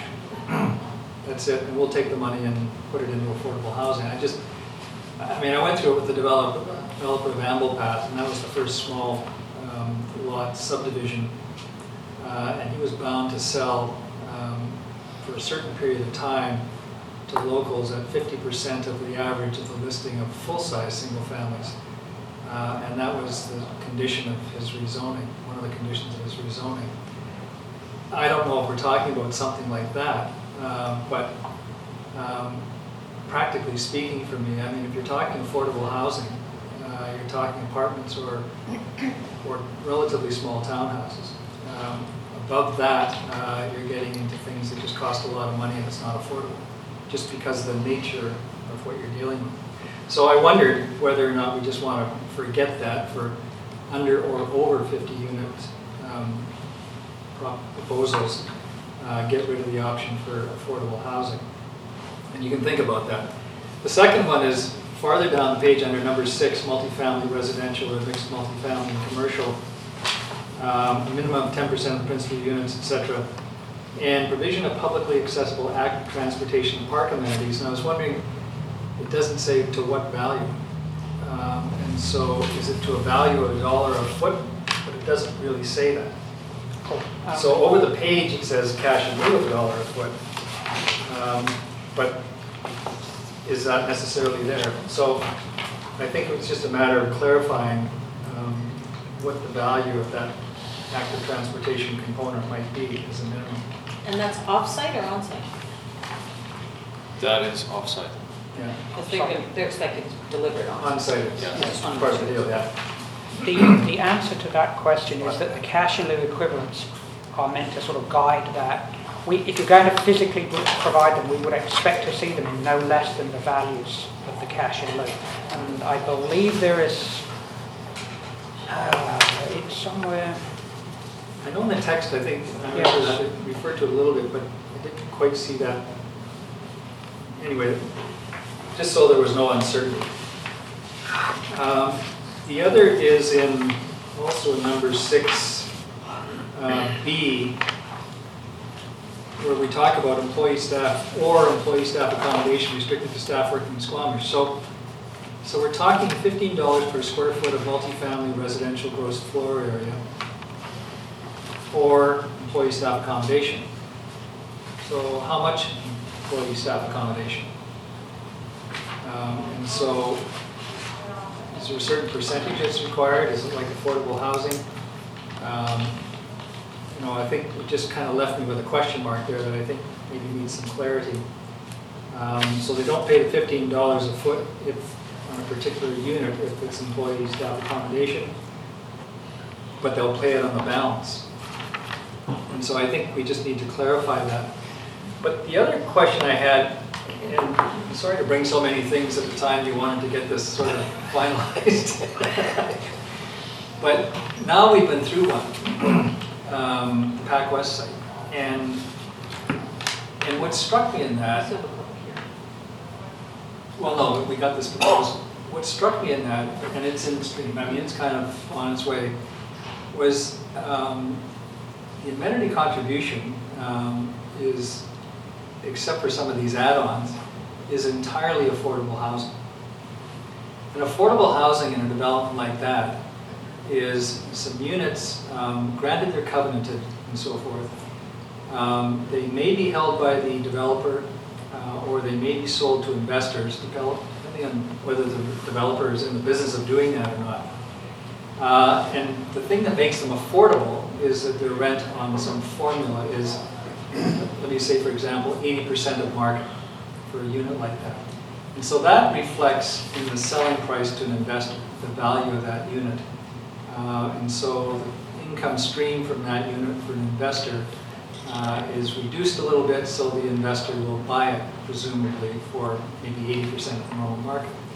So there's still money there, and providing some of those units, 10% or whatever the percentage is, entirely relieves the developer from putting up cash. And we had very briefly this discussion with that development. How do we know it's equal? I mean, is it much, much cheaper to just provide some affordable housing units that you're going to sell a bit of a discount and still might appreciate over time, but just not quite as much as a full market, versus several $1 million of cash? Do we have any idea whether they're both equal or even close to being equal? And the answer to that question is no, and I don't know how we would find that out without them giving us the information which they will not give us. Well, They will I not share think that. I had the exact same thing, and I wanted to go over this Saltair development and have it, what would the cash contribution be without this stuff, and what is it with? So at least we're comparing that.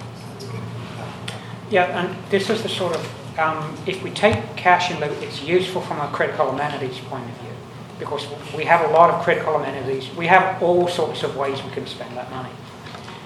My concern is if we take cash for affordable housing is we don't have any land.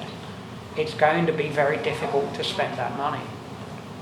So the intent is that in 2 years' time we review this, and if we've got, say, by some miracle, 400 units of affordable housing, I would say, probably time to shift focus and move to cash in lieu. But I wouldn't recommend we take cash in lieu for affordable housing because we don't have any land on which to spend that money on with any great ease. So, Fair enough. I guess that's the thing as a council we have to be comfortable with. I mean, to Councillor Pryor's point, we can build swimming pools or city halls or something like that. And the reality is we've set our priority as affordable housing and not another pool or ice arena or whatever. So I think we just have to be comfortable with that. But that to me is the uncertainty in that really I think we have to be careful of over time is the cash worth more than what the developer is actually providing in terms of, because there is a discount there. I think everybody would understand that. And do the two even closely equate? I mean, if not, should we be bumping it to 15% instead of 10%? Or doing something like that, and there's always going to be some cash component or force the developer to justify the cash discount they get for providing. If you take the cash amount and there's so much per square foot, but we'll give you a discount or a credit against that based on the number of units, and you just prove the value. They can provide an appraisal or something like that. So you're saying that they won't provide the performer to prove the values? I doubt it. So what if we just simply said, if you want to do this, you have to provide the performer that proves the value, otherwise you give cash? Well, the value's going like this, Patty. No, I know that, but they should have to provide it if they want this particular aspect of the policy. We can ask for that information. I suspect the information will rationalise whatever decision they want to make, and we won't be able to tell how. Jason, you're next. So this is actually a pretty key point, because when we first started talking about this policy back in the day and allowing developers to actually build it, I was always under the assumption that they would turn those units over to us. And like, they would be getting zero revenue out of it. We would be getting the revenue going forward so that we could build a pool of capital that we could use according to whatever the district's needs are. And one of my concerns with always having it only on site is that the developers may not actually be building the kind of units that are in demand. So for example, studio units, those don't really exist and they don't really get built. But there is a need for them. So in that kind of environment, I'd much rather see us build like 3 studio units rather than take a 3-bedroom townhouse, you know, off a project. And so I think that, you know, we have to be cognizant of that. And to me, I feel like we are getting pretty close to that sort of tipping point where we are going to start to have recurring revenues, and revenues that go into the Affordable Housing Reserve can then be leveraged to do things in partnerships, you know, whether it is a one where you have to acquire land, or perhaps we're getting land from a developer that is part of their thing. So I don't think the land equation is totally out of the question. And also too, I mean, for example, if we look at the Carson Place Buckley Avenue project, you know, there's a certain amount of equity that is going in from BC Housing, and then there's a certain amount of mortgage happening, and then that dictates the rent rates. You know, council of the day may be interested in improving those rental rates and putting a bit more capital in so that we could get down to 700 or 800, that kind of thing. So I think council having the flexibility to do that, and even in terms of timing as well, right? Because, you know, sometimes, you know, there's different issues around timing and whatever, but I do think that, to me, the balance is, a good balance is the, you know, the smaller projects, like the 50 and under, just take the cash. I actually still don't think we should have an ability for them to build a unit.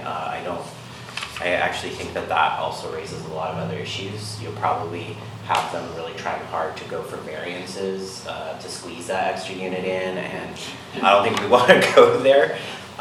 So I would support just removing that as an option. I think it should just be cash. And also, I was wondering, for me, as far as employee staff housing, to me, I actually thought that was a little bit more of a constrained thing. So I was really thinking that that's only appropriate in a circumstance where, you know, we have a massive commercial project that wants to be built. So let's say a ski hill, for an example. And Great Wolf Lodge. Great Wolf Lodge, right? Where they're going to have a huge amount of employees, and we know that if we don't intervene in the market, that's going to really have a big problem. So we would come together with the proponent and, you know, kind of work it out and go, okay, you're going to need, you know, 50% of your staff are going to need housing here, and then whatever the you know, and then we have the agreement that, you know, they take care of that, right? And they rent it out at the rate as a percentage of salary or whatever. So kind of like what Whistler does, right? For some of the bigger employers there, they have their own staff housing. So, and I think that especially some of these industries where it is maybe more seasonal and having housing in their own stable, it would be useful for them. I think that's kind of a win-win. So that was sort of my view. I wasn't thinking that we would do employee staff housing for other developments. I think that that's very, very complex and hard to police when you have it everywhere. And the only other thing I was wondering was the critical amenities. Where is that shown? The critical amenity numbers in the whole table section? Because I'm seeing the active transportation as well as the parks amenities, but is there a critical amenity? Did I miss that?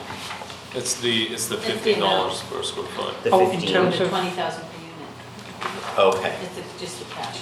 Okay. so Councillor Blackmore, I think if you go to section 13, I think I know where your question is here. So 13, all funds collected pursuant to this policy are to be placed in the Community Amenity Provision Fund or Affordable Housing Reserve. So that's where any cash goes. I So see. that, it's hidden away, and then a critical amenity definition of what that actually includes is on page 2. So it's all there, you've got to go to 3 places to find Okay. it. Typical bureaucrats. I get that. Okay, and so I was saying, just to summarize, like the section 9, I actually think that we should scrap that, and I would support scrapping section 9, which is under 50 units of physical provision. Also,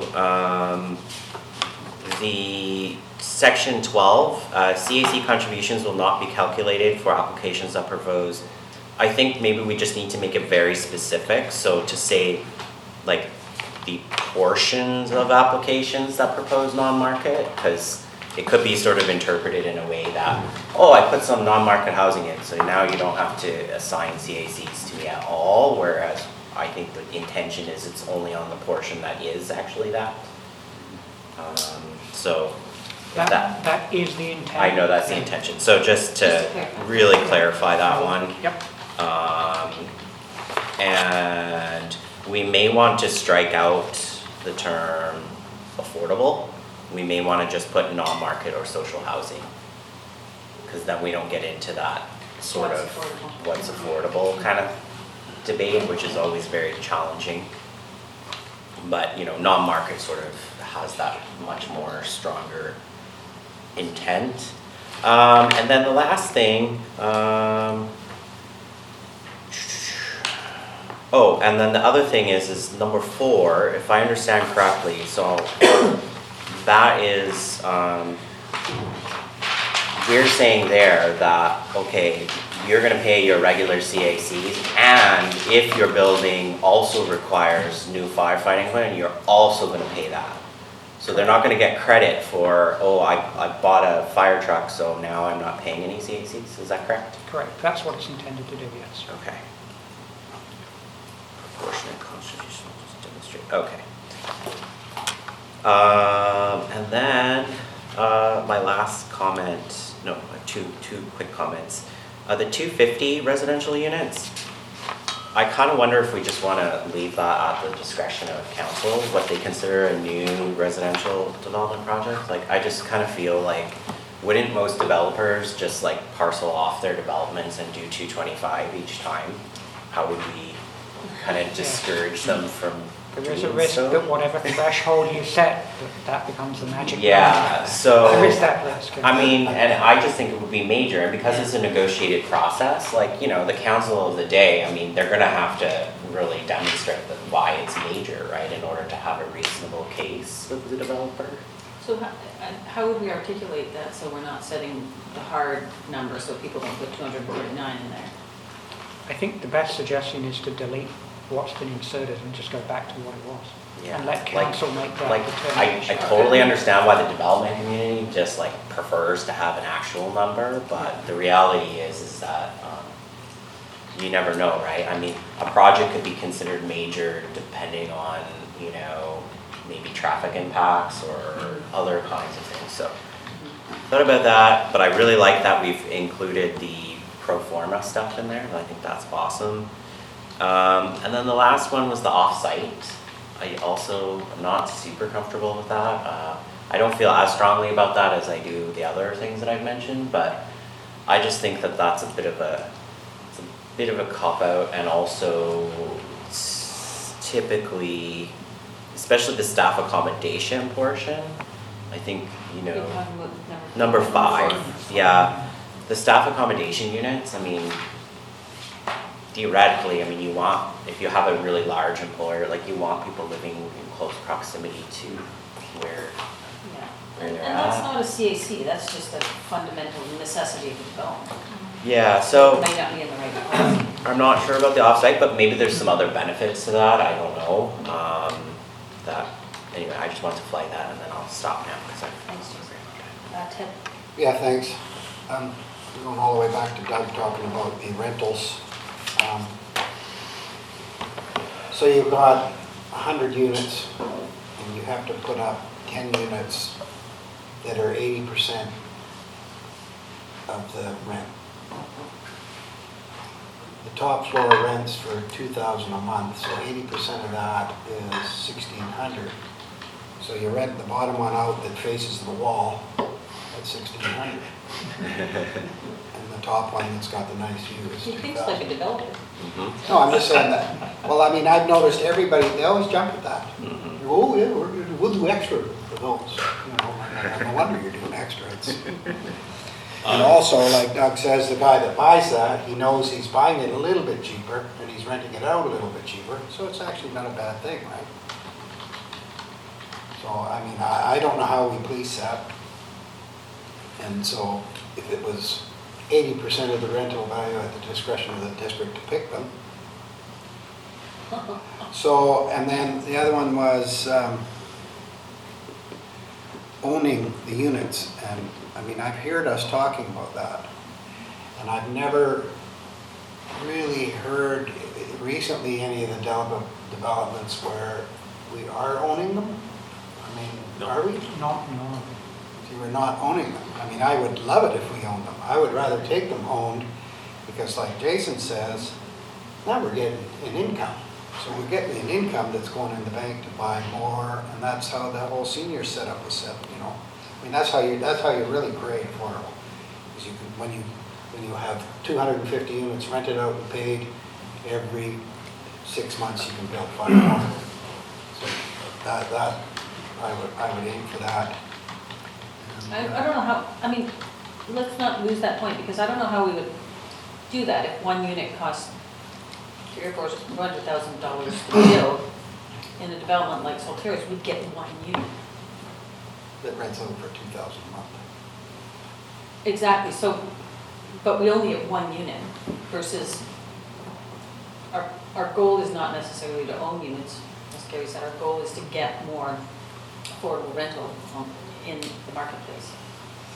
Well, I don't think it necessarily equates to what the cash CAC is either.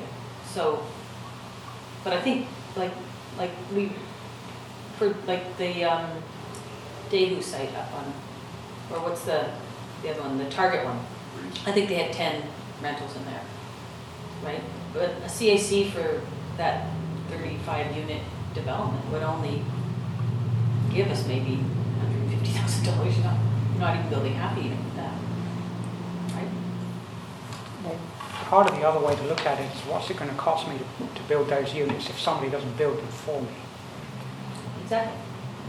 So I'm not aware of any CAC or housing policy that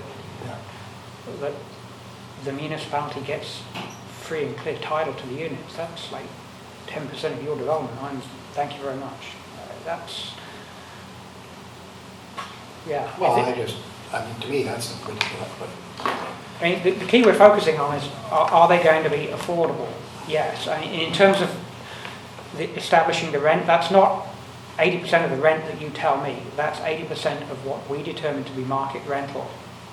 So we need to do some homework. The needs assessment is underway right now, so we will determine what the market rent is. Well, on the 8-story one, those top floor units are $1 million, $1.2 million for the 6, 7, and 8 for those 3 floors. Yeah, so there'll be a discussion, as there has been with the Pac West application, about, well, these would be the units within the project that would be available for the affordable. And yeah, sometimes it's a negotiation. No, we're not taking all of them in the basement. But that's the housing agreement. Rents, locations, tenants, all through our perpetually affordable housing bylaw, and then the housing agreements. Well, and then just go back to the performa. One that's been bothering me is the rezone up near the landfill where we took 60 acres from Rehorse and put it into industrial. And what did we get for that? Which one is this, the Carmen and Shan? What are you talking about? Well, it was a rezone. But we only do CACs on residential rezoning, not on commercial. Don't we do DCCs on rezones? DCCs get, period. Everybody pays DCCs. But if you that's where we need to perform on, something like that. And when I start thinking of 60 acres of resource, 60 acres of industrial, there's a whole bunch of zeros added to that. We just go all in favor.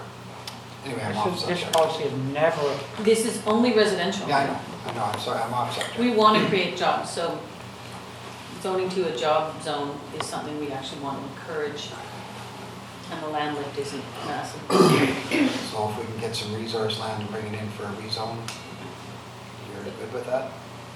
For industrial. If it, yeah, but we wouldn't charge the CAC. Our policy does not do anything except residential rezones for CACs. Well, just. They don't pay just CACs on commercial. 60 acres of resource is $2.5 million, and 60 acres of industrial is $40 million. That's great. Yeah, so someone's making a lot of money, not us. That's okay.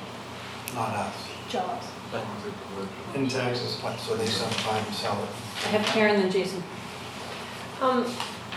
Okay, so getting back to this, do they build them, and I wonder, and how do we know if that's equivalent to the cash amount? If we calculate everybody's CAC in terms of the cash amount, still leave that option there, but then we know what the market is bearing in terms of cost per square foot to build. Like, that information's out there. Yeah. So we can look at that for a townhome or a single-family home or a condo, and then say, option A is available to you, but you'll need to present to council what you would be paying in terms of just cash, and what you're proposing in terms of the discount you want to get on your CACs to build units, and the amounts that you valued those at, and a cost per square foot to build. And I think that's a number we could go and get, but I think they need to justify that, and we can compare it against what the market is currently building at. And that would be a way that we could at least have it presented to us so that we get a sense. Yeah. Because I do believe that right now the priority is just to get stuff built. But I also think that I don't want that built right now way in the boonies in the Highlands where there's no walkable neighborhoods. Like, I think what we want built is close to downtown or close to Garibaldi Mall. It's because we want to create those walkable neighborhoods, and that's where I want to see these built things, which is, why, if Polygon comes back, I wouldn't really want a whole bunch of affordable housing built there. It's not really a walkable neighborhood. But if someone's proposing something right behind the mall, like behind London Drugs, that's a different story. You would want a whole bunch there. So I wonder if there's a way in our language to sort of say that you have to present what your CAC would be in cash. And then if you want to build us some homes, here's how we would start negotiations. And the other challenge is that just because someone gets a rezoning, I mean, Solteros is a good example. That was rezoned for your term on council, 10 years ago, 11 years ago. It was never built. So all those CACs that were negotiated for that are just thrown out the window. So if we want affordable housing today, just because we rezone it with that in there, doesn't mean that they're going to build that right away and we're going to get that. And that goes back to Jason's point about maybe we just want to have cash so we can start acting when we need to act. Because just because we rezone it doesn't mean they're going to build it anytime soon. They'll wait for the markets, they will not flood the market, and they will wait the market out, and we will not see those things built for a long time sometimes. So, and at the time they may bring it on, it's when it's expeditious for them, not when we need the affordable housing. So, just another variable for council today. Jason?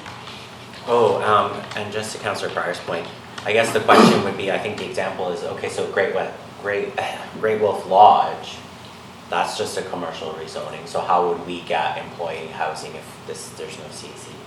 I think it just becomes part of the renegotiation, the rezoning negotiation. And we basically say, if you bring in something that's bringing in 500 employees, you have to bring in a housing project with it. Yeah, and those kinds of things would be captured then in the OCP, which would deal with market rental and those large Are they still around? generating No, just developments. use it as an example. And more than likely, an entity like that, they have to think about that type of thing, or they're just never going to have employees. It's just the way that they have to do it, so. don't know if we'd have to insist on it because they wouldn't get. Well, the LNG guys have 14 buses down there, busing all their employees. They didn't get any housing. Well, that's temporary. Anyway, and they haven't gotten a lease or anything yet either, so. So, I feel like we've done this.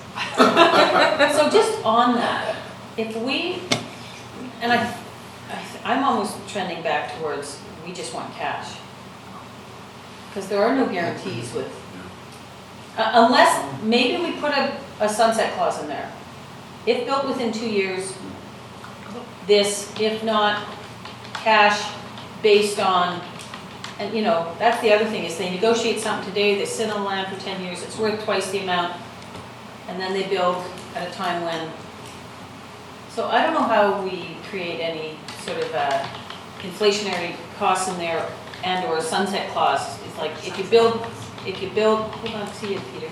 If you build housing today, within 2 years, you get this, otherwise, it's cash based on inflation on whenever you start to deliver that.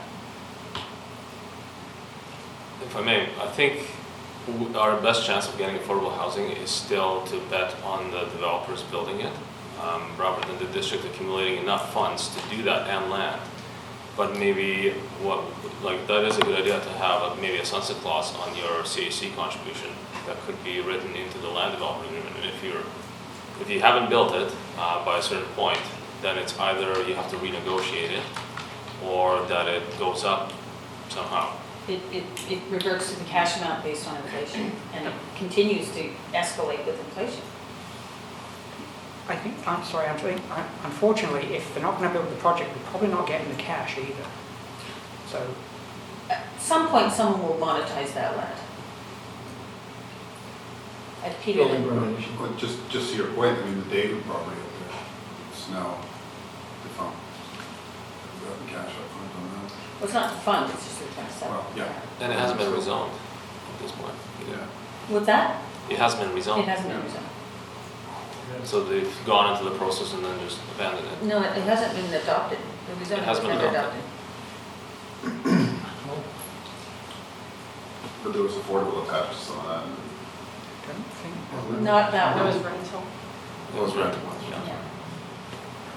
Jason? Well, actually, if there was a sunset clause, and then that should be sufficient because this document is also saying that we're going to review every 2 years. So basically, you would review it, and then if you're a developer and then the sunset clause happens, then you're just going to be subject to whatever the policy of the day is. Right? Would that make sense? Yeah. Which theoretically would probably be higher, not lower usually, but you know, you never know. Council's discretion. Yeah. Ted? I'll let you mull that one. I really like Karen's comment about make them bring us some numbers. Let us know how much cash we would get. And let us, you know, I mean, then it's not just, oh, we're going to support you, we're going to give you 10 of these and 15 of those. I'd really like to see the numbers too. If they want that option, they have to show the numbers. If Yeah. not, they give Well, cash. it's just, yeah, that's, They're choosing that option because it's financially beneficial, I'm assuming. Doug? Well, I think we have to try at least to get a clear message to our staff, let alone the developer public. Because if you just give them the option, then you're going to force them to provide units at 100 cents on the dollar, and we might just end up with cash. People can't live in cash, they can live in units. yeah, but no, can't we take the, I mean, we want to see the cap on. Like, So, when we- well, just let me finish then. So if we still, as a council, want to encourage, because I think this is where staff is coming from, because up until now, as a council, we've said we want to see these units built. And the most efficient way is when you have a developer there with a bunch of carpenters and excavators and machinery and everything, is to get them to build it at the same time they're building all the other stuff, as opposed to us trying to mobilize like we're doing at Buckley Avenue. So if that's the most efficient way in the short term to get units, then if you really want that to succeed, we don't necessarily want cash. We just want to get value in the units. And so you discount it a little bit. There'd be an incentive. But, you know, we're not talking a huge discount, but we make it attractive for them. My concern is that we're way off the mark. And I don't know really. I am concerned that the discount that the developer takes on 10 units, for example, is way below what it would be otherwise in cash. That's my concern. So yeah, get some numbers, do the analysis, but then still offer the developer some incentive to go with the units. Yeah, I thought it would be our option. Yeah, and this is the 2-year thing, and I think, I take the point that we don't have land now, but we have opportunities to get land. We have significant projects, potentially, where we can, instead of taking affordable housing units, we can just take a plot of land and wait until we have the cash to start and build our own Buckley Avenue 2.0. So I think, but in the short term, because I think we have kicked this thing around enough that we've got to start making some decisions as a council. Maybe touch on some of the uncertainties, the clarifications we talked about, and if we want to try to relate just a little more closely, put a sunset clause in, I agree with that, because Hudson House still hasn't been built. And if we want to try to get just comfortable with the idea that the cash versus the discount is at least close, then have them provide the information, absolutely, and give them some kind of a credit. I'll just leave that to staff to come up with some ideas on that. What if staff propose a policy that is basically, this is in case we're not hitting the market, which is likely, we don't know that, that we do both. We do cash, let's say $15 per square foot, as well as units that are owned by the developer. You know, so for those applications over 50 units, we take 10% of units as well as the cash, $15 a square foot. Just to respond to that, I think you still have to have some way of valuing, because we're talking about a level playing field of $15 a foot, say. So if they want to, if they 10 units equals $15 a foot computes to $1 million, and 10 units was only $250,000, or something ridiculously separate like that. You know, if it's $900,000, I'm not concerned, but if it's way low and way off, then yeah, either they provide more units or they provide cash in lieu, but somehow they close the gap. And I'd still leave an incentive in there of something to have them provide at least some units. Because I do think we want to build up the stock right off the bat, because that's the fastest way, I think, of getting them built. And then we'll think about the next deal. Well, I kind of like where Jonas is going on that, like a sort of like a hybrid model. So like, I mean, maybe we did something like, you know, if they do the calculations and we kind of figure out like, okay, for projects over 50 units, because I think 50 is actually a good bar, but 50 units or more, you know, okay, well your CAC target will bring it down to $12 a square foot, but then you're going to have to do 10% units or something, you know, something like that. And that actually could be good for the district in terms of getting units and then getting a bit of money too, and kind of keeping those rising in tandem instead of just like a big chunk here, a big chunk there, but also like Councillor Race was saying, to incentivize like, well, you know, developers. You wouldn't even have to incentivize as much because you're putting the hammer down and saying, okay, it's a bigger project, you're gonna do it, but also administratively way more efficient. Because I think I take staff's point in the sense that in a public document, in a public forum, developers, that's the thing they guard the most close, is what their margins are, and they're not gonna be able to provide us that kind of detailed information. I mean, we can estimate and guesstimate, but we need to do that analysis. we should still a bit, but if we could kind of, but if we can sketch it out and kind of see what is the difference, and then, yeah, have that kind of hybrid approach where you're building more than 50 units, this is the per square foot, and units. I like that. I'm really in favor of that. It's simple, and Yeah. we'll test it out. We'll see what the market says. Flies. But, and just to finish on that, and I agree with Councillor Race that we do need to kind of just go with something at this point. I think that, you know, it'll get revised in a couple of years, whatever, but I We think need it's starting to, to we need take to shape. get the, we need to get the new numbers in there. Yeah. And it would be good to put some sort of sunset in there on this, because the goal is to stimulate affordable housing now. And Hudson House is a great example.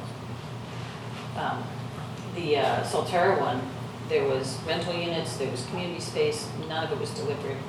All of it's now awash with this current re-up zone. So, They're still at the old price, so. and that one's still at the old price. You know, and when I was going through the amended contribution for the Solterra one, I couldn't figure out if it was good, how it compared to just cash or not. Like, it was really hard to figure out. It sounded like a pathetically low number based on what they were trying to put there, particularly based on the community amenities that were with a development that would have half the density. So I think there's a challenge with that one, but we'll find out at the public hearing. For that development, we just went right back to 0 units in terms of the CAC calculation, so Right. we just used the policy. But In development, not the interim policy, the policy that is still in development. But they could build what's, they could in theory, if they bought land with a development application and CACs on it, they could build that. Yeah. Although they won't. Okay, anything else? We kind of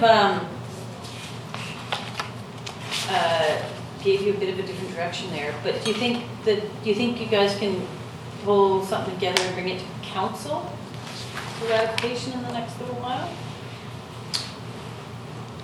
Yes. I don't know when the next little while will be, but, yep, we'll keep working on it. Okay, thanks. Reason. Motion to close. Moved by Councillor Elliott, seconded by Councillor Kent. All those in favor? Opposed, motion carries. We'll reconvene at 4:30.